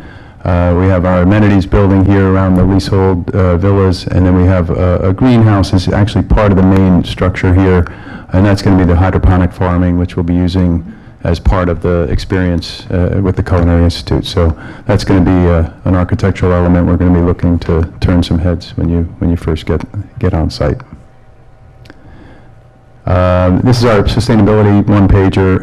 Obviously, as we mentioned before, Gensler, filters just about everything we do through a sustainability lens. We're shooting for LEED Silver, and we're strategizing on exactly how we're going to do that, and with goals of maybe even LEED Silver to start. Yeah, as a minimum. So yeah, we're going to. That's your minimum? Well, Gensler's looking at net zero by 2030 in general, as a rule. So yeah, just what. Just so everybody understands, to go to LEED Platinum or whatever the highest ranking is, you have to use recycled toilet paper. There's a bunch of small things. Yeah. Hire the person to certify it, et cetera. Zero waste. Yeah, very few 5-star. For a project like this, silver's pretty darn good. Yeah. Silver's good. I would agree with that. Yeah. Thank you. In that section is a teeny tiny little box that says stacked parking. Yes. At some point, I'd like to see what that is. And that's all right. So here we are. Good segue. So yeah, this is an important slide because we heard you loud and clear. I mentioned before when we walk the site, every time we go there, we discover something a little bit different. As we were walking down here and looking at this section of the site specifically, you'll notice there's a huge berm right here, a natural berm. Route 9A is right here, and then there's the Marici Kill over here, which dips down. And as you're traveling south on Route 9, you basically you don't see this as well. You don't see this area as well. But as you're traveling north, you can look in here, and you can kind of see here are the cars on Route 9 where my cursor is, and you can see where we're calling out for the stacked parking. But there's over 240 feet between Route 9 and where we're placing these. We are going to build a natural berm on this side of the stacked parking, and we have the Marici Kill. We had to solve for two things. Number one, we had to find a place for the parking and for the service. Those two elements we were going to be screening anyway. What this location allows us to do is to screen it from being able to be seen from Route 9, but it also helps us with sound attenuation on the site. Like I said, as we walked around, it was the loudest you could hear the cars as they buzzed by on Route 9. Literally, when we walk just a few hundred feet, maybe less than 150 feet to the north, the sound kind of goes away, and as you work your way down this way, you hear the Marici Kill, and the sound is not so bad. But right in this area, it was pretty bad. So we have been working with a car storage company called Park Plus. We do a lot of work with them. And they do have a product that allows us to build a screen here that can have natural growies on it, which will obviously just build over time. But we're going to make sure as we start out, and you can kind of see a couple of these examples we have here. And this, I don't know if these pictures were in your set. We can send those? Okay. Yeah, we added them for tonight. We can't see anything. We up can't here. see. I know, it's very hard. So it's pointless. Okay, I know, well. Unless you can enlarge the screen. Is this what was on, online? Yeah, I saw it. This was online, right? This is. Yes, Yeah, yes. You see it in the city. Well, Yeah. it's what they sent, yeah. Yeah, it's what we sent Yeah, for that's tonight. where I saw that, Yeah, yes. yeah. It's very clear and it's very nice, yes. Yeah, if I could zoom in, I would, I And promise. When you say you're going to have real life, plant life growing on the sides? Yeah, the idea would be ivy or anything that could grow up on the side of that. Okay. The ones in the city have fake, Yeah, it's fake. Yeah, no, I don't think we want to do fake out there. Our goal obviously is for nobody to see that. And we've also done some studies about how much noise they make when the motor is working and you're actually lifting the car. There's a little bit of noise.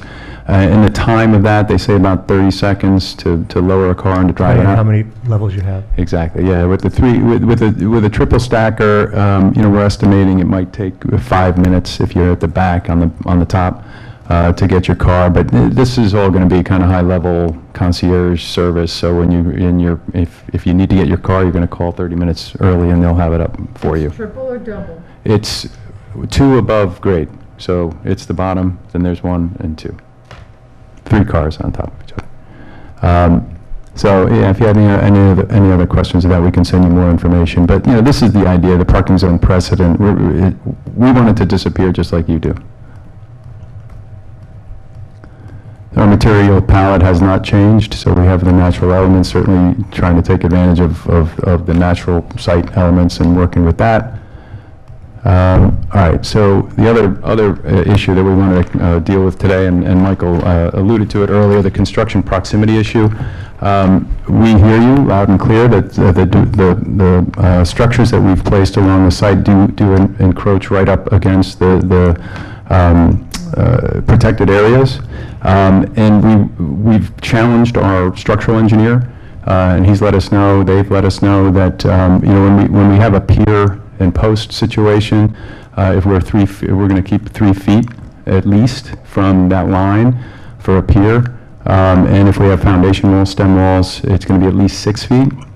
And I'm going to let Scott kind of elaborate on this a little bit, because it's certainly a means and methods situation, and as we go site to site, we might find in a geotech report that there's a rock, there's rock outcroppings that we can take advantage of and such.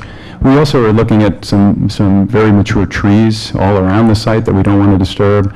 So, like I said, we're challenging the structural engineer, and it's kind of part of the design process where we're going to be setting parameters in our structural drawings that say, if this is the condition, then this is the way we're going to build it. And maybe, Scott, you want to elaborate? What would you like me to say?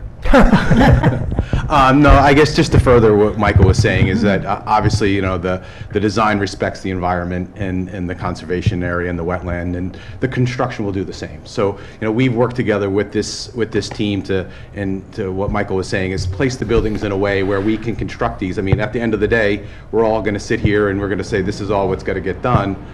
We've got to build it, and we've got to respect all the all the approvals and such. So there is certainly a process by which we'll go about that. But first, it is placing them in a way that we can construct them. We'll construct them from the interior, and working away from the wetlands.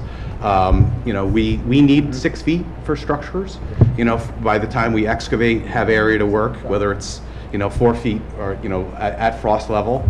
The angle of repose is such a way that 6 feet would give us enough room to work and still respect the wetlands. Smaller structures, ancillary things like piers and such, we don't need quite as much.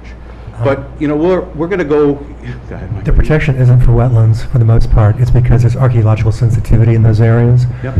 It's also not really for endangered, threatened, and rare species either. But it's still a conservation easement with boundaries, and no offense, for everybody who doesn't know, Mr. Cruikshank did the sake brewery, and did a beautiful job. I've been inside and outside it, and can't wait till it's really open.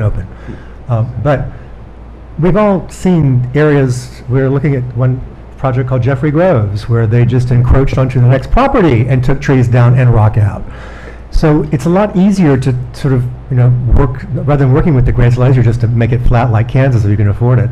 That's what we want to avoid here, and they are. But it's also just maneuvering equipment around buildings. Sure. If you can keep it around 6 feet, you're better than anybody else I've ever seen. Well, if you notice the way, obviously the roadways are on one face of the buildings, and we if you look at, the Labella's phasing plan, is the phase one is really to put in all the roads. So once we have all the roadways in, then we can work from the roadways towards the foundations of each and every, and if you notice that the backs, or fronts are the ones that are at the extreme of the wetland conservation area, whatever it may be. So it really is very viable to work from the fronts of the buildings into the back and work your way out. So, we'll do the roads, we'll have the roads in, and, the way that the buildings are oriented and such, we won't need to, we could always work in and out of the site rather than work in and around the site for each individual building, if you will. Thank you, Scott. Anybody have any questions on that? Okey doke. Okay, good. One thing I want to note is... We can't hear you. You can't be heard without the recording. It's important to note that all the conservation and archaeologically sensitive areas will be staked out prior to, and there will be a construction fence going around each of these lines here. I mean, we know that they're meandering, so it's going to have to be pretty precise, the stake out of that, and that will take place prior to any earth-moving equipment on the site. Thank you, Chris. And I would just say one more thing too, is that... Wait, Mike. You mentioned trained by this one. So. You mentioned before, others, don't necessarily abide by the rules, but I would tell you, a company of our size, we would go through pre-operational meetings. So where we identify these things, we understand these things are very sensitive. So it's not like someone starts on the project and they just go willy-nilly. We're going to walk through all of these things with our subcontractors and identify those things that are very sensitive. And I did forget to mention, but we would have a surveyor flag, the conservation easement area. There will be a fence that's maintained in order. So it's going to be very obvious where those borders are. I can say that you're probably the first time we've had the actual contractor come in this early in the process, so I do trust you more. But, generally speaking, I don't think contractors look at the site plans. I'm being honest with you. Oh, yeah. Pete, you want to say something? Not now. Okay. Well, Michael, I would just say too is that we're very fortunate to be brought on this early. So we've been involved with this project, quite a bit. Great. This is great because you're hearing all the concerns as well. Well, and I can say that Scott and I have worked together on many projects over the years, and his former company and his current company are one of the better outfits in the area to work with, and they were great, as you said, great to work with on the Saki. So, and that was a phenomenal project. When I saw the thickness of those doors, I was like, what? So. No, it wasn't a complaint about you, in other words, but I now remember when I saw you, I was like, oh yeah, he told me he was going to be part of this project, so, good. But yeah, this, if all applicants could bring their contractors in early, I'm looking at you, Larry, it would probably help. So.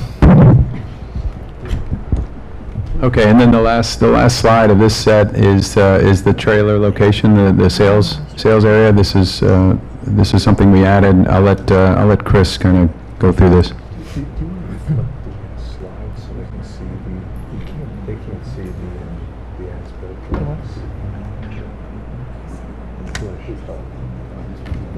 Yeah, I would.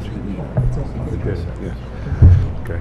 So the intent of the sales trailer in terms of its location, as Michael, you discussed earlier this evening, is it's being situated within an area that was previously disturbed during the construction of the townhomes there. That area was intended under the former site plan approval for the hotel and conference center, that there was going to be a vehicular connection over the Marici Kill. So the roadway which services the pump station and the stormwater facility was extended within the existing 100-foot stream corridor area. Our intent is not to perform any further disturbance within that stream corridor area. Our intent is to locate the trailer and the parking within the areas that have been previously altered. And that's where those two parking spaces to the west of the trailer is what you spoke of earlier. The intent is where the existing pavement ends, we would have a gravel area that extends for the parking, although we would do something a little bit more impervious in nature for the walkway that leads to the trailer from the parking area, and then that will be the point where they would then walk to the existing pedestrian bridge and then have the opportunity to see some of the sites that are available. As Michael Zarin alluded to earlier, we're going to formalize this with an EAF and application for a formal submittal. And you're only keeping 2 parking spaces because you're going to control the people who come in that Exactly. way through appointments?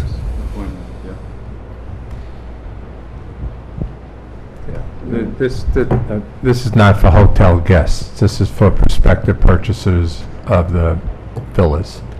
So it's limited. In the intent that this would be temporary in nature, and we understand from your code, temporary in a sense is a 4-month period of time. So that's what the code says for a temporary trailer. Anything else you want to add?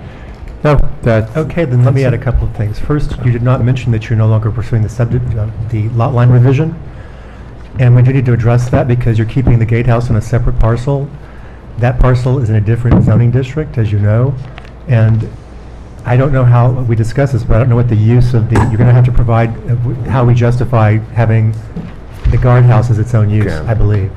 So I'm sorry, I was going to present that, and for time's sake, I didn't. We're going to make a submission in the next couple of days.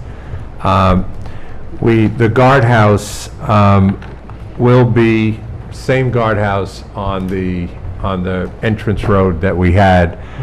When we moved the parking, we were hoping that we can avoid merging the lots.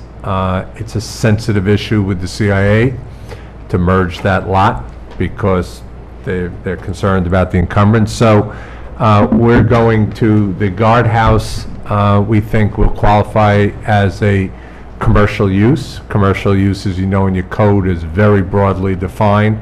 The guardhouse is going to involve everything from concierge services, security services, informational services, registration services on some of the guests. So it will serve a commercial purpose, and we think avoid, which is a principal use for that lot. And hopefully we can avoid having to merge that lot with the other lot. Thank you. So when somebody is going to use your services possibly at the health, the spa, they'll check in with that? It's going to be a pretty intensive reception. In other words, they're going to get information, concierge. Yeah, before you get on the property. information I mean, before it's a they even get on security the property. thing. Yeah, So it's okay. not just going to be a gate, Okay, yeah. coming up and And our down. code also doesn't allow off-premises signage, so you need to figure that out with TED 2 in the same application. I mean, I think, I could sort of think of a way, but I've been told I can't quit leading the witnesses, so to speak. Yeah, see, look at Ted. So anyway, that would need to be addressed. We are going to submit, I was telling Tad, we're going to submit in the next couple of days a standalone sheet for the insertion in the site plan with a description and a discussion, as I just mentioned, and subject to, Tad's review and approval for zoning. We'll leave the rest of the balance of the application as is. If she was to approve it, we'll make the modifications in the rest of the application at the next meeting. Okay. Ms. Franson, any comments? We're in the process of reviewing the application. Obviously, it's a lot of new information. Thank you for the presentation. I'm particularly interested in a couple things. One is that if you look at the zoning district design standards, The buildings, the form, art, the design is supposed to in some way tie in with the existing buildings. And so I think, need to look at how is that happening, in more of a narrative, from my perspective. But specifically in the presentation with regard to the stacked parking, have you ever seen stacked parking, and I was looking at various examples, included within maybe like a skin of a building or a rooftop, so it's not just out there and all you're doing is, putting some planting screening on, but actually have something, and I'm just throwing this out, but something that would then maybe relate more to the architecture of the site. Maybe it's open on one side, but I'm just curious, what options exist to make it fit a little more, if you're going to go that way. The other concern is that as it's open, I have no idea, and I think we'll kind of want to know what the noise implications are, because in an urban setting, it's one thing, but this is a rural setting, and at nighttime, noise levels and ambient noise drops off, and so I have no idea what the noise levels are of these when they're operating, and if someone's coming and going in the middle of the night, is there noise? I just don't know, so I think it'd be useful to have a lot more from that perspective. We need to give you some real decibel levels. Yeah, I think just We'll a do that. sense of it. Sure. So again, reviewing it, and really I just want to touch upon that because that seems to be really the one big newer component that we haven't delved into, so Right. thank you. All right, thank you. Thank you, Mr. Zataro. Same thing, we're starting to go through the resubmission. From an engineering standpoint, we're primarily looking at grading, drainage, and erosion control. I did talk to Chris last night. He called me, and they are attempting to make contact. I know it's difficult, make contact with Amtrak, because we do want the railroad to be aware of this project, the potential for blasting. Scenic Hudson can tell you how to get in touch with CSX. Scenic Hudson can tell you how to get in touch with CSX. I'll repeat that again, but I'm not going to because I think you heard it. So the reason why I say that is we had two bridges that have been recently repaired that go over the railroad tracks, and in both cases, both parties were helped by Scenic Hudson. Otherwise, you're going to have a really hard time finding numbers that will be answered, et cetera. I think they had a whole study of the various. They had a whole study of the various crossings, and I think Scenic Hudson had funded a study because they were concerned about the ability to get access to the water. So if there's someone who knows how to get a hold of them, like you're saying, Michael, Scenic Hudson would for sure. We've actually spoken to individuals there, and we've established email correspondence. Good. We're working through the chain of, we're kind of, it's kind of like a handball court, we're bouncing off of this wall and back and forth, so, but they actually indicated to us that this is their jurisdiction. I'm sorry, that's what? Amtrak indicated this is their jurisdiction, this is not CSX. In terms of the culvert crossing that's being asked for the evaluation here. So that's who we've been focusing our dialogue on. And within this corridor, and as you could see, you asked us in terms of updating our blasting management plan, all our references refer to Amtrak and the DOT. We do not have CSX listed within there. Okay, so when you do make contact with the right person, and if there's going to be some discussion, I'd like to be, involved in. Absolutely. Because we want them to be aware of the potential for blasting requirements that they may have if there's, concern on their part. We went through this with the hotel and, the prior hotel. And then also, the condition of the drainage culvert, make sure that it's clear. And again, it's their responsibility to make sure that the culvert is cleared, and flowing. I had to get them up here years and years ago for a clogged culvert. Went through their maintenance department in Brewster, I think, but again, that was probably a different different things, so anyway, so we're reviewing it, so. Just so you're aware, when we heard that last month, we have visited the Culver Crossing area. We've taken pictures of the area. The area in question is very clear. There's no obstructions there. We responded accordingly within our letter here. We could certainly forward you the photo documentation as well.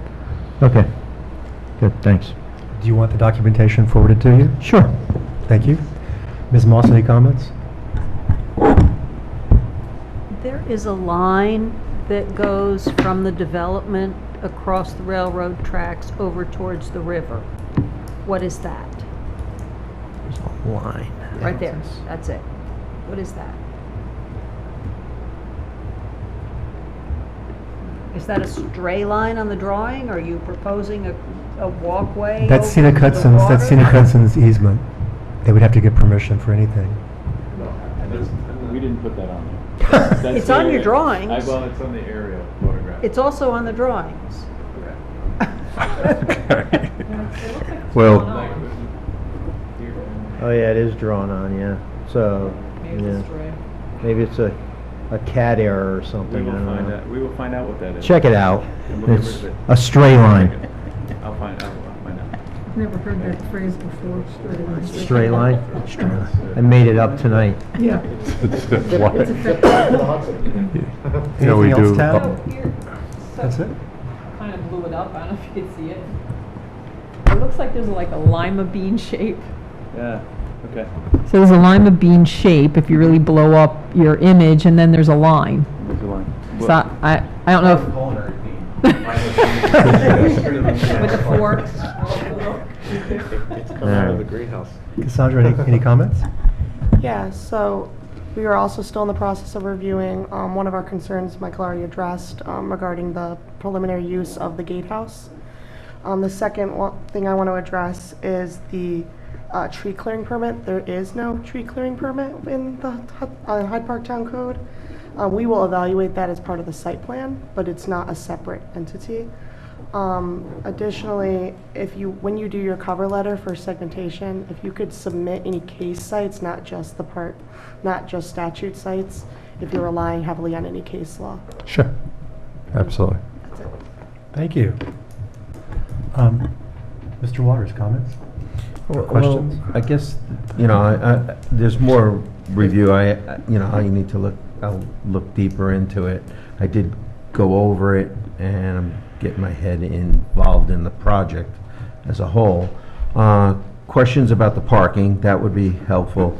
How does that work? I am assuming there's going to be exotic cars and things, and so that's one thing. How is that going to be handled?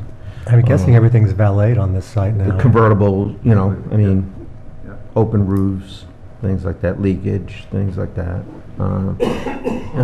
Then the other thing was also some of the structures, overall, just looking at it from a glance, some of them deviate from a similar feel towards them. Some of them are very modern structures, contemporary, and then some of them look more Adirondack timber frame type of thing. I think if you can incorporate maybe timber frame into some of those other structures, marry the two, I think it would be very helpful.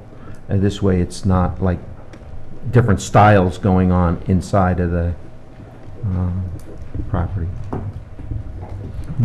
So far, that's all I Thank you. have right now. Ms. Wasser? Thanks. First, I want to thank you for the very thorough response to all the comments. It was 17 pages, and it was thorough. Great, thanks. I appreciate it. Similar comments, I think the parking, sections, how that rendering sections of a full size. So apparently, 2 of those sheets were in the digital set, but when it comes to drawings, I don't look at the computer, I read the drawings. So if there is a difference when we're reviewing something at a meeting between what was sent digitally and what was sent in print, I'd like to know that. It's just, I missed those last 2 pages because they were digital. Parking, similar comments on the architecture. I did like the Adirondack style more. I thought the tree houses, I don't want to say too much, sounds like they're moving. Cool concept, the architecture doesn't do it for me. And I know that's a very broad opinionated comment, but it doesn't seem to fit with the other things. And I also felt like with a number of the leasehold villas and townhouses that the back, the rear were really nicely done, and the front entry looked like value engineering.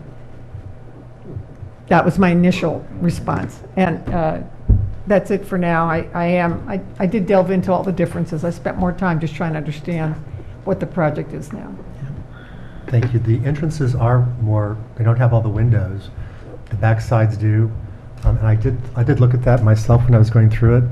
But I think that's because you're trying to get where people will walk to be the sort of hidden area where they don't look out, and the back areas where you theoretically just have fewer people walking in through trails. But I get that, I got that but too. it's quite a difference. Yeah. You could put high glass or something maybe, or some way to... Soften it. There's a better way to do it. We agree. Yeah. Ms. Dexter? Thank you. That was a massive effort on your part, and I do agree with Ms. Wazer's comments about the thoroughness. And I was enjoying looking at those, the views. We don't usually get so many, like here's what it looks like. We get the elevations, but it's not like if you're standing here, this is what it would look like. I really appreciated that, and I actually loved the architecture. So my aunt and uncle, when they moved here in the 50s, they built a mid-century modern, but it was on posts. And there's so many elements from that house. It's all through here. Like as they moved stuff around, they just stacked rocks up, and they became the stairs into the place. They didn't have to disturb any of the ground around them. I just see so many elements of that, which is right here in Hyde Park, in there. So I mean, for me, that you've got a nice piece of Hyde Park in there, because there are other mid-century moderns around that when you look at them, they're built right on top of boulders. Like, they just nestled it right in, and you could tell they didn't have to take down any trees. I mean, it's such a great concept.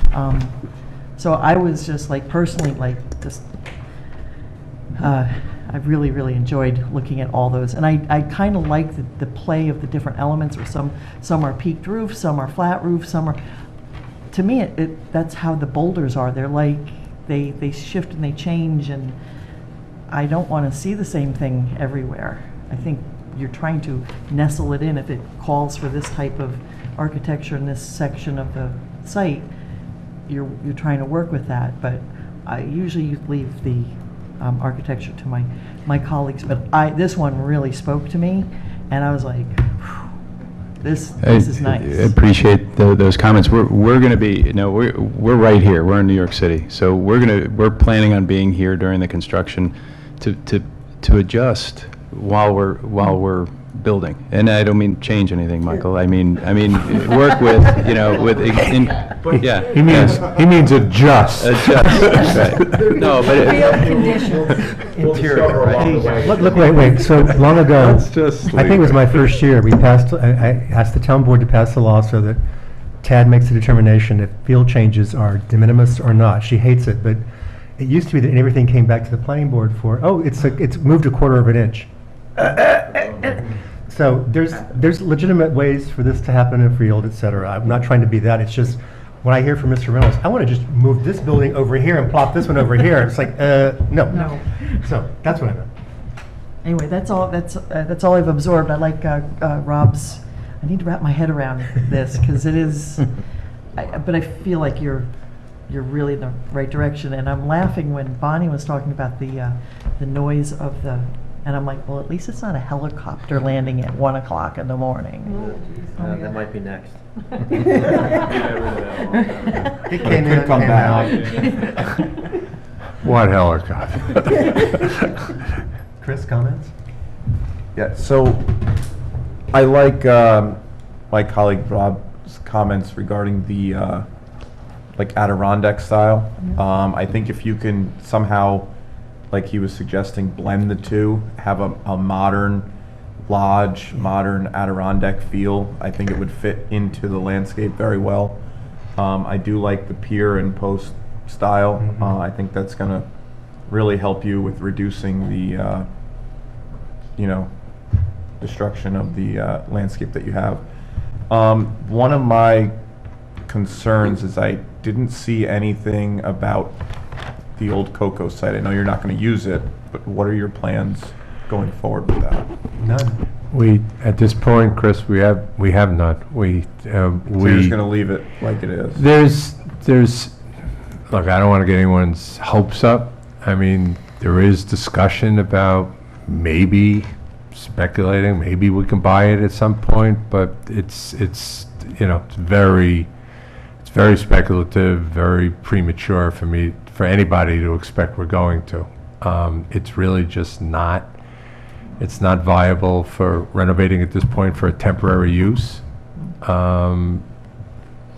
I'm just looking at the scope and scale of the project to have that on your, that's, to me, If we could get full control of it, then, but, like. That's a good thing to work towards, right? It's something to work towards, and you know what, as you know this, I mean, it's more common, as you build and it becomes real, and as the whole brand becomes real, and then we start looking at Coco's every day, in the same way you've looked at it for every day for all these years, and there's hopefully there's changes that will change people's attitudes towards it, and not change. I can't say more, but we hear you. Yeah. That's all. Thank you. Thank you. So my comments are that I'm neutral on the architecture. I listened to what they had to say, and I agree that the Adirondack style, it seems more appropriate with the site, but it also marries a little bit more to the dorms, since you're not going to be going by the dorms as you go in. But I think what you've done already looks pretty good. And it's the tree houses, I promise I wasn't looking like quizzically. Just when I first saw it, I thought it reminded me of those things that attack from Star Wars. They had the big tall things up, so it didn't look friendly to me, in other words. But that's just my taste. I also started envisioning, because of the way that you had us wander through with the buildings and where the structures are located, I was able to kind of immerse myself thinking about when I'm in Anguilla at the Four Seasons there, formerly of Viceroy. I started thinking this is actually kind of designed very similar to this, because you can find privacy and view sheds, but you're actually close up to other people all around you. It just depends on how you've designed it. So that's what I was noticing when you opened up the backs. You're going to give more privacy to people, I think, as guests there, than what maybe some would expect with how dense everything is located toward each other. The distillery I noticed immediately because it wasn't proposed before, but then when I saw the size, like I said, I thought this can't be commercial, because it's not going to be. It's part of the culinary experience, we'll call it. I don't know if Victoria has discussed this or if we even need to, but I know that some of the, there was a discussion about being the culinary program, having to be, the culinary, we never really had that described. So I don't know if legally that's something we need to have, but I think at one time you mentioned having students or professors come and cook, or doing demonstration cooking, something like that. Other thing is, I'm going to make sure that Mr. Fitzgerald, our traffic engineer, understands now that I want to make sure that your traffic numbers look good. I think that you use some standard stuff for hotels of a certain size. You're now with the villas. I think you may be having more and more people driving around trying to pick up provisions to cook. And I want to make sure that's thrown in there, because the use seems almost more residential. Not that it's lodging, but if you can stay there and cook for a while, and you're part of a program that you're encouraged to cook, I'm just wondering if people will be driving back and forth in and out to get over to grocery stores, Adams, Stop and Shop, because there's not really a way to walk to Stop and Shop safely, and it's kind of far as well. So that, and again, the monument sign issue that I brought up about being, the monument signs have to be on the site where the principal use is. Maybe that can be worked out with the gatehouse use as well in your memo. I think it's correct that, as Cassandra said, we need to have case law in your letter explaining permissive segmentation. We'll look forward to seeing the separate site plan, and I know you want to open the public hearing. next, and we can, although if we open the public hearing, we don't get a lot, but instead of opening and adjourning each time, what I'd like to do is just adjourn out so that we could do workshops like this in between. But I assume that's what you're looking for, is to start hearing members of the public speak? Yeah, we're anxious to hear as many different. I should tell you right now that nobody spoke when we did the last hotel. Yeah. And very few people spoke when we did the Saki, but I want to make sure that we don't get to a certain point and then have to leave it open for a couple of meetings for public hearings when there really aren't that many people. I'd rather hear them now. Bonnie? No, just in this instance, I don't know, to what extent does Scenic Hudson come out, or? I've already heard from Scenic Hudson myself. Okay. We've met with Scenic Hudson 3 times. Did you meet with them after the latest proposal? And we've... The answer is no. We've spoken to them after. Well, you're going to hear some stuff. I'll let you know that right now. Okay. So, all right. We got an email from Jeff the other day and wants to walk the site. You got one too? Or we got one? Okay. We're communicating. That's what's important. Because we served so long up here, Jeff knows us. So he's like, have you walked the site yet? And I said, yes, but we're considering another one. I want to walk it. I said, let Mr. Zara know. Yep. So at any rate, and I think we should walk the site again because things have changed a little bit here and there from our initial walkthrough. You had mentioned to us, as soon as leaf off, and Listen, it was as soon as they come off, before it gets... that There was no air circulation. We were all... Yeah, before it gets too cold, as soon as the leaf comes off. And go through that again.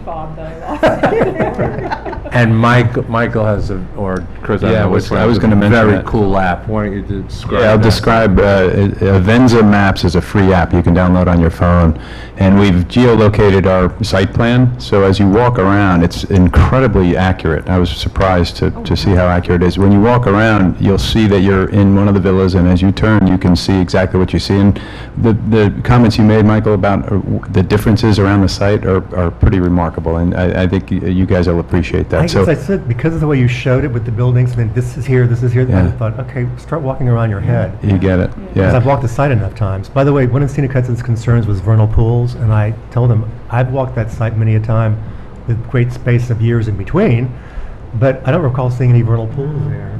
There's not a lot of solar penetration. It's a thick canopy for most places. There are some areas where the rock is up top and you have some like evergreens, but nothing else. But that's not really the nature of most of the site by any means. So, at any rate, and I brought that up because when Brent said, move these buildings here and these buildings here, he said, maybe based on market conditions. I'm like, site plan approval first if you go that far. I know that that's not going to be de minimis for TAD, particularly in a site like this where stormwater management is a very sensitive issue because of where you're located. We actually held off doing secret last time because the stormwater kept changing. They changed locations of the hotel because there was that much bedrock, I believe, in there. But all that information, I think, is now known more. So it shouldn't take quite as long. Right, Pete? Yes. Okay. I had one thing before you're... Please. When you're done. Yep. So, as you guys are talking about Coco's, I would suggest, now, so Coco's is a separate parcel that's still owned by the CIA, right? Correct. Okay. So, whatever, I'm just gonna, it would be good planning, and I don't know where your nearest sewer connection is on the site plans, but it would be good planning, whether they help pay for it, they own it, to somehow provide, a connection, even if it's a dry, force main, that would be able to tie into one of, your manholes if they had a pump. I don't think you're close enough for gravity, but I'm just saying that because if that site's gonna get developed. And its current sewer system. The current, like of a property line. is partially on the other, like, property, and, it's, of course, it was, sized probably back in the 70s, so I'm just saying, I mean, that's up like to you and the culinary for future planning, but I would suggest that you think about some type of a sewer connection for the future. That's actually been posed to them. That's already been posed to the culinary, if that's something that they want to consider for the benefit of Coco's in the future. Up to them, right. Yeah. Just bring it up. So we can set the public hearing for 2 weeks. I'm only worried about the fact that we don't have Cynthia here. because we don't have anybody. It has to be noticed, It has to be noticed and has to have all the information mailed out to. Do you sign owners. do the mailing on the, or do we, on public hearing? For public hearing, we do the mailing. It's You got to do be the sent mailing? registered mail, I believe. Public hearing notification, doesn't it have to be noticed to all the surrounding property owners? Yeah, but not by certified mail. Oh, I thought it We was. don't do it by certified mail. Okay. We just do regular mail. Okay. We're going to have the variance applications also for the ZBA. I'm looking Are at it. you maybe a little What? Sure. Sorry. There are going to need to be variance applications that go to the ZBA. Are we a little ahead of ourselves with setting a public hearing? If they want to start hearing from the public now, like I said, I just don't want to keep opening and adjourning week after, or every Can we meeting. do it for a month, though? That's instead what of I 2 was- weeks? Do you want to, when you say opening and adjourning, you just keep them open, right? Don't you? No. We adjourn, they're open adjourn, until we yeah. close, so we adjourn them to a specific date. Adjourning is keeping it open. Right.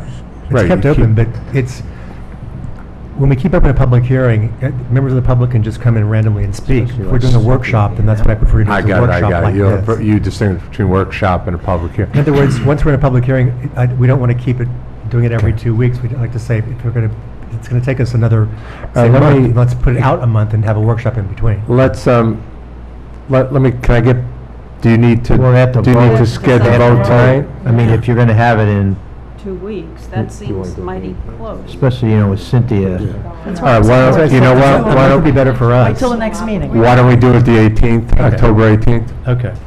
That work motion is for that everybody public- better? So moved. Okay.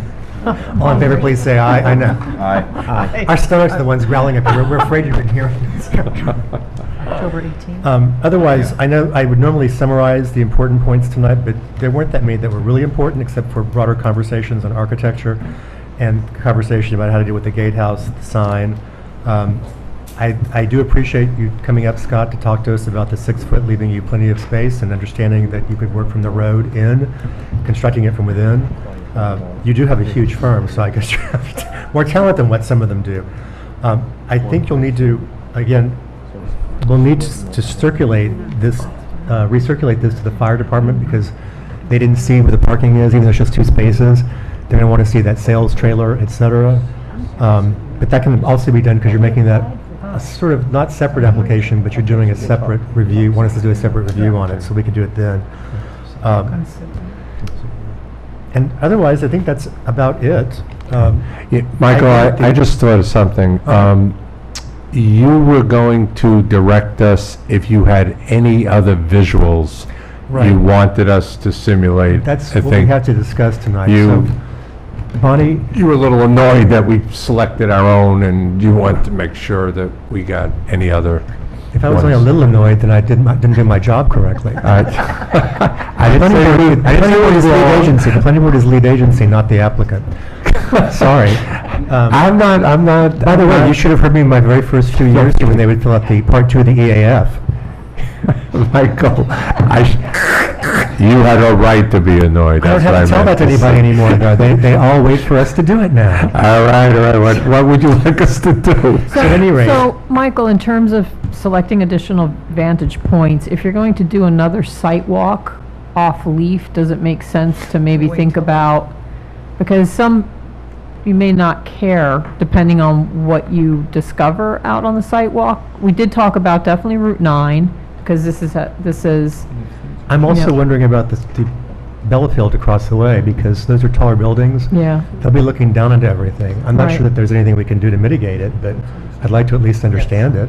And I think, I don't recall if the visual study actually looked at views from the CIA building, because that's a National Register building.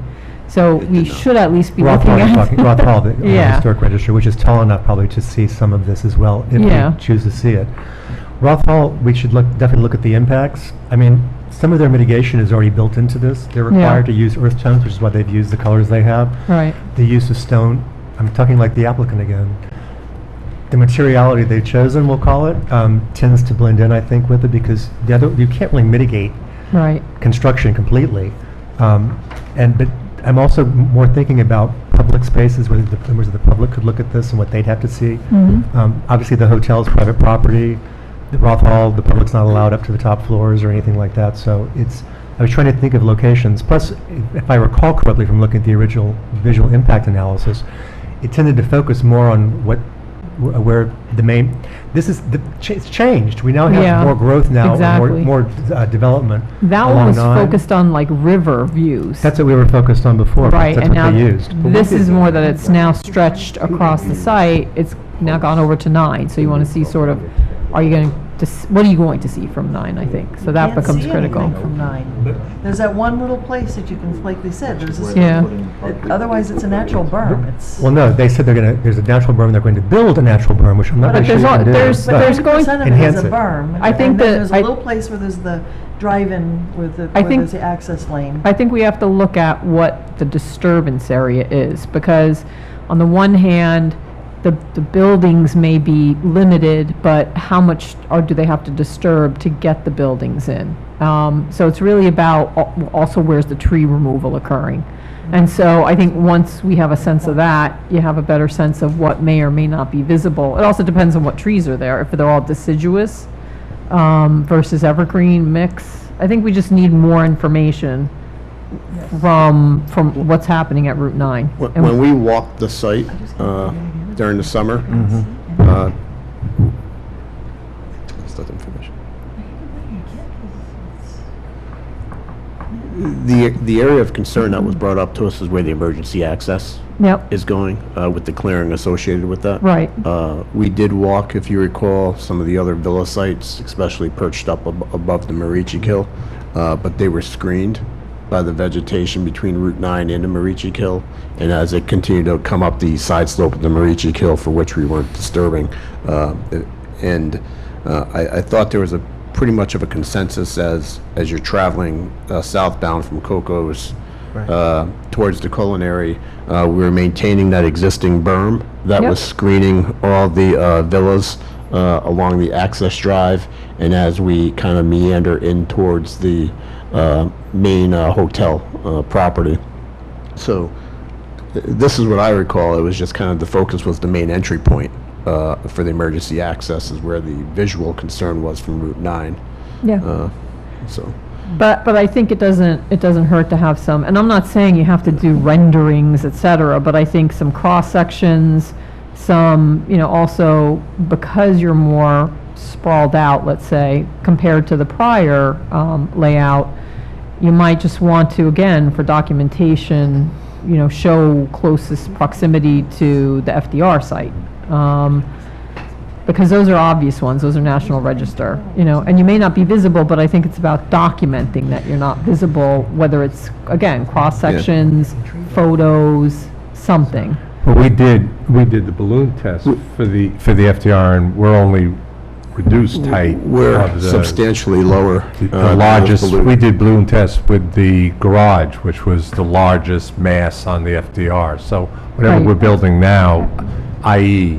pool. Yeah, I think you're are lower, all- but are you closer? No, that's. we were further away. If you recall, the garage was almost like. Yeah, but well you're to looking at center. just the hotel structure. We're talking about all the villas now, I think you have to look at it, are there any components that are closer now to that property line than where the hotel was?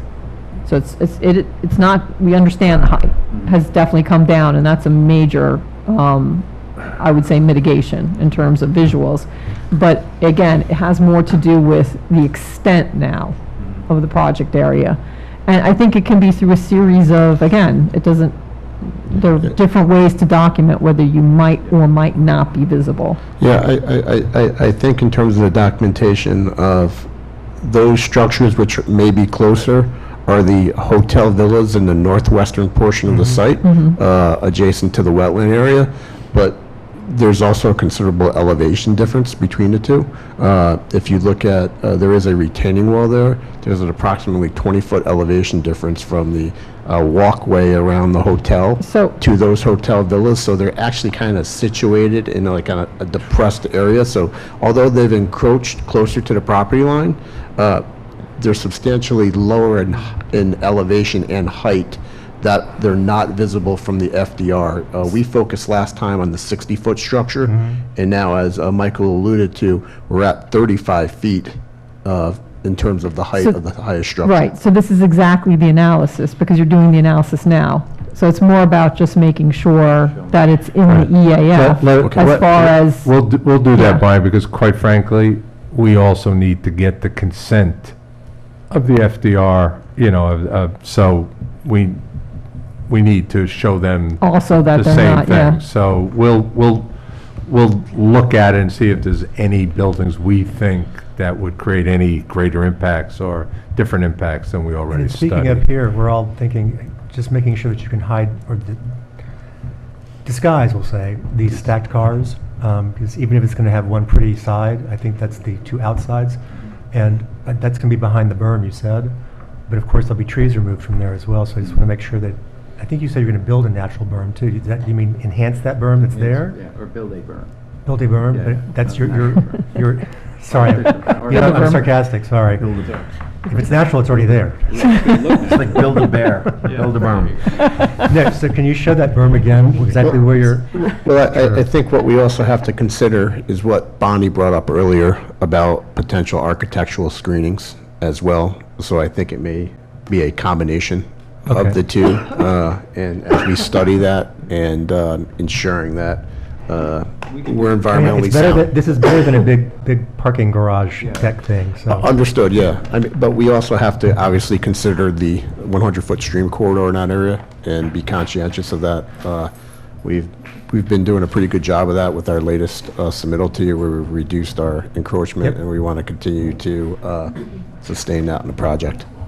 Yeah, I mean, we did a scan of the entire site, a digital scan that showed us the canopy of the trees and the actual topography out here, and that's what's represented in these three sections. I mean, we can continue these. This goes right through the Roosevelt, the Roosevelt property line here in this direction. There's one that goes this way, so you can study that a little bit. But I understand exactly what it is you're looking for. We can do more of those and just kind of show sight lines and what We're you not can talking and about can't new see. balloon tests. No. So, okay. Yeah. Okay. And make sure everybody understands that. Yeah. Good. And Yeah, please we'll- recognize that many of the evergreen vines that you could plant for, along that wall are invasive species, and we will not accept that. Our landscape designer told us that too, so, thank you. Which is why maybe some screen of some sort. And it Yeah, could the be, it easiest doesn't have vines to are the be, ones you don't want. Yeah, no. yeah, I was looking So- at one, it doesn't have to be solid, but it was like slats, but it was a rooftop slat, something might just help. Yeah, the system that those drawings, and I'll call it up, but it takes a while to regen, but the system that the parking group gave us, it could be a panelized system, and we could do it with wood slats or something that matched the architecture. We felt from Route 9, yeah, I mean, we have some options there for sure, and we're looking at the sound attenuation as we mentioned. We kind of like the natural look from Route 9. We felt like that's a nice screen, and it does a good job of sound attenuation naturally. So, yeah, we'll look at that. We'll update that whole parking thing because we're as concerned as you are. Thank you very much. And again, I want to make sure everybody understands these are concerns, but these are not, you didn't hear anything negative. We're all continuing to move the project along. So we already set the public hearing for a month, yes? Yes. So then we'll see you in a month, but if you need to meet beforehand, just reach out, because I think you need to have some meetings with TAG once you make the submission about the gatehouse, et cetera. I would just make sure that's tied up. Okay, great. It's kind of like the lodging use, just make sure that's tied up. Tied up. Because that's TAG's decision. All right. Good to see you all. Yes, thank you Do very you think much. we can coordinate a date for early November when we can go and visit the site and do a walkthrough? If you can give us maybe 2 days that work for the members of the board and the consultants, I'll just send out an email for everybody. that'd be great. Okay. Thank you. All right, thank you very much. appreciate it. We set the public hearing. Voted? Yeah. I didn't hear who voted. You voted, definitely. Oh, do we have to? Do we not vote? I think Chris took over. We didn't, yeah, we didn't, On the vote. because we didn't know what we were Yes, doing. you made the motion, he seconded it, and we Someone voted. took over and you were like, Yeah. let's vote. On October 18th? I thought it was Chris. Yes. you Yeah. made the motion. That's like a half hour ago. Okay. In case that we're worried, making a That's why motion I to take set the notes. public. We already did that, didn't we? Yes, That's what I thought, yeah. I got my little Okay. check mark there. Sorry, it's late for us. We become Keystone Cops up here. It's the Terrence Ryan brains. Okay. That's why I had to ask for clarification, because Stephanie motioned it.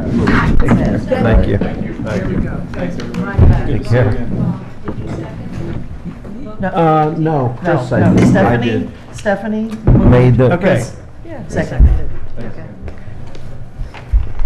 We don't have these other two, do we? We don't have this? There, I gave them, this is, we had some strangeness today with the. No, I understand. But we don't have the But we resolution. only have one resolution here. Uh-oh, you should have two. We only had one. There was only one to hand out. Okay, let's see, where am I little red? And that was the in it, right? Yes. Yes. I should have two red note, red envelope. Here they are. Ah, there you go. Okay. The next item on the agenda would be a site plan waiver request for the Parkers, Jonathan and Angela, the Roberts, they live on. This is actually this is 68 Fuller Lane, this is actually a large house, and this was approved by us with a raised septic bed. It's coming down off Fuller. Good night, Pete, good night, Bonnie, thanks, good night, Cassandra. They're here for a site plan waiver, but they're adding siding, roofing, windows, more bathrooms? Bedroom? No bedroom, but bathrooms? Yes, more bathrooms, Four- more bedrooms. four-car garage, it's pretty extensive. It's very extensive. They're converting the existing garage into living space. They're including a bunk room Yeah. for when the grandkids come to visit. They're doing a lot of. Thanks, Bonnie. Safe drive home. Lot of changes. So at any rate, this is not visible from the river directly. You'd have to hover up above it because it sits. It's not visible from the historic sites either, and we have the recommendations. Anybody have any questions? No. Okay, who wants this resolution? I do. No, Chris has got it. Thank you. Jonathan and Angela Roberts, 68 Fuller Lane, resolution number 2023-52, whereas a request for site plan waiver has been made to the Town of Hyde Park Planning Board by Jonathan and Angela Roberts for the addition of a 24-foot by 60-foot attached 4-car garage, mudroom, laundry room, bathroom, screen porch, plus en-suite bathrooms for each additional bedroom. The construction includes replacement windows and shingles, new hardy siding, and the conversion of an existing garage to a master bedroom plus bath and closet on the property associated with the single-family home requiring a building permit. Whereas, therefore be it resolved that the Town of Hyde Park Planning Board hereby waives site plan requirements for the proposed changes as described in the building permit received by the Building Department August 9, 2023, and per the request of the Planning Board dated September 13, 2023. Is there a second? Second. Thank you. Any further discussion? All in favor, please say aye. Aye. Any nays or abstentions? Motion carries unanimously. The next is Hyde Park Antique Center, but we still have applicants here wanting to discuss signage. Are you from the Antique Center by chance? Aha, let's do the antique, are you the new owners? Yes. Oh, okay. Come on up, wait, come on up. Come on Talk in the microphone and tell us a little bit about yourselves. My name is Anthony Vesnover, and this is Matt Smith. We're the new owners of the Hyde Park Antique Center. For the past 5 years, we've operated the Newburgh Vintage Emporium. We have 2 locations there, and we have been frequent shoppers and attendees of visiting the Hyde Park Antique Center, so we're thrilled to preserve the building, which is such a beautiful historic structure in Hyde Park, and continue the center on into the next generation, if you will. It was originally the sheepherder's cottage, I believe? Yes. The center section, when it was for Krumwald, the Archibald Rogers estate. Really, I didn't know. Actually, somebody told me that the other day. I was talking Oh, I can give you that. I can give you across lots the of way. history around here. I've known all the town historians and I listen. At any rate, yes, Mansion Drive led to the mansion in the back. It's still there. It's owned by a some sort of religious order. But yes, this was because back in those days, the estates went across Route 9. So it's a great thing that you're doing here. Welcome to Hyde Park. Thank I you hope very much. do We're really thrilled to be well. here. I've been noticing some changes over there, that's why. This is Yes, happening. yes, we've been beginning on the inside. We're doing the uncool things right now, but putting in new boilers and things like that to preserve the building. Infrastructure. Those are cool. They're cool. They're necessary. But part of the next step would be to obviously, entice new people into the center, and we believe through painting the building, we'll kind of send that the strongest message, if you will, that change has come to the building. People love that center. It's a well-established place, but to kind of signify that it's a newer place to come something new to check out again, I think is something important to us. I bought here 29 years ago, and Gordon and George owned it back in those days. And I think about a third of my house came from in there at the time. That's wonderful. I'm positive it did. And I was there one day, and in walks Ron Howard. Wow. So he was walking around buying antiques in there. It's a very special place to the community, I think. Yes. So. It is. No, I'm delighted. Terrific to meet you. When we heard that, it was actually technically able to be torn down, we were like, that was quite disturbing to us. So we wanted to, part of the reason pushed us over the edge to keep it going. That's great. That is Thank you. fantastic. Thank you. Welcome, and I hope you do really well. If you're there, you'll be seeing me from time to time, because I still go through and buy Look my forward to wax there for my housekeepers, et cetera. And you're going to have this resolution? Yes, I do. Great. Town of Hyde Park Planning Board, Resolution Number 2023-53. Whereas a request for a site plan waiver has been made to the Hyde Park Planning Board by Anthony Vesnover and Matt Smith, owners of the Hyde Park Antique Center, to replace the exterior color of the commercial building.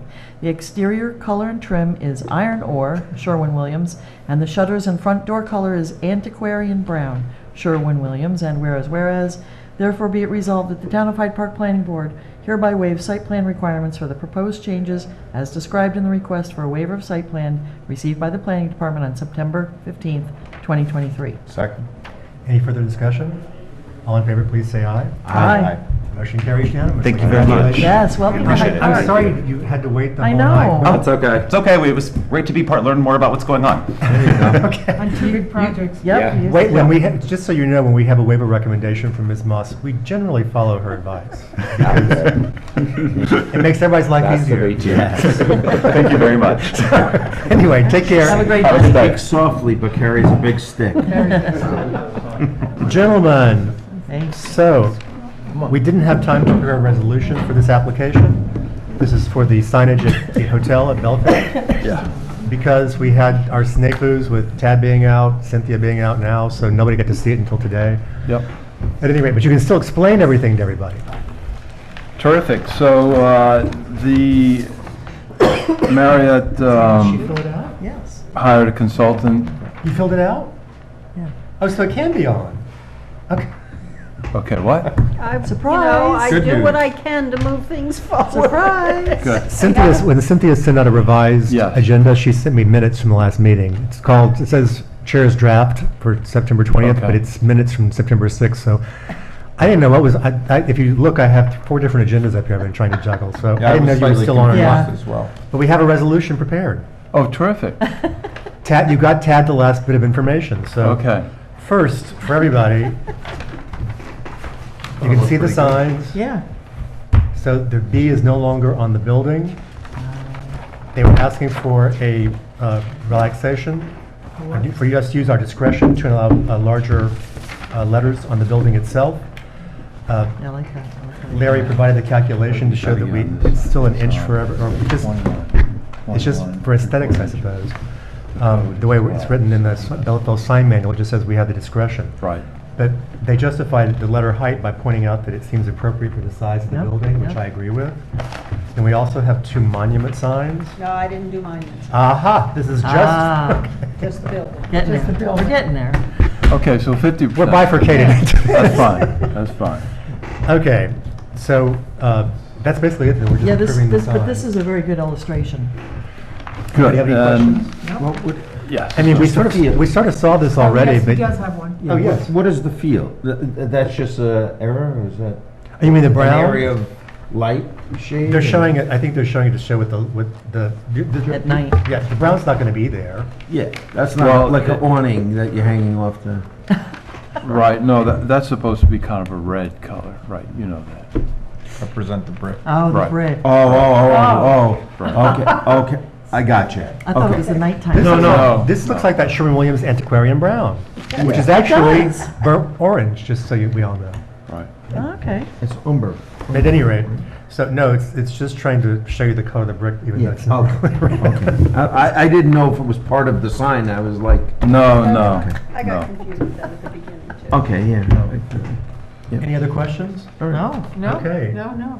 Go ahead. What are you taking the Want me next to do it? resolution? Go for it. Thank you. Resolution recommending granting of sign permit in at Bellafield, resolution number 2023-55, whereas, now therefore be resolved, that the Town of Hyde Park Planning Board relaxes the standard letter height of 10 inches to 21.75 inches, and be it further resolved that the Planning Board recommends approval of the sign permit for the Inn at Bellafield wall sign.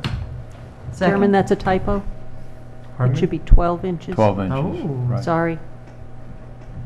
12 And there's two wall 12 is sides. standard in the Okay. Bellafield. Oh, Sign okay. manual. Okay, Sorry gotcha, about that. yes, okay. For two wall sides. Yep. Okay. North and south. Yep. Elevations. It does say it, does it? Did I hear that? Mm-hmm. This is wall signs. Its permit is for both signs, and its wall sign is us. So, yeah, we're fine. Yeah. So it's 12 inches. There. Okay. And it's been moved and seconded? Yep. Any further discussion? No. All in favor, please say aye. Aye. Motion carries unanimously. That's that. Larry's We got laughing. to hear, we got to hear about, Okay. Now you can go to sleep, now you can go to sleep, yeah. By the way, What? 90 days it'll be open. Awesome. Wow. Congratulations. Less than Wow. 90 days. Great. Congratulations. Very You've been good. asking. So, Now I can tell them.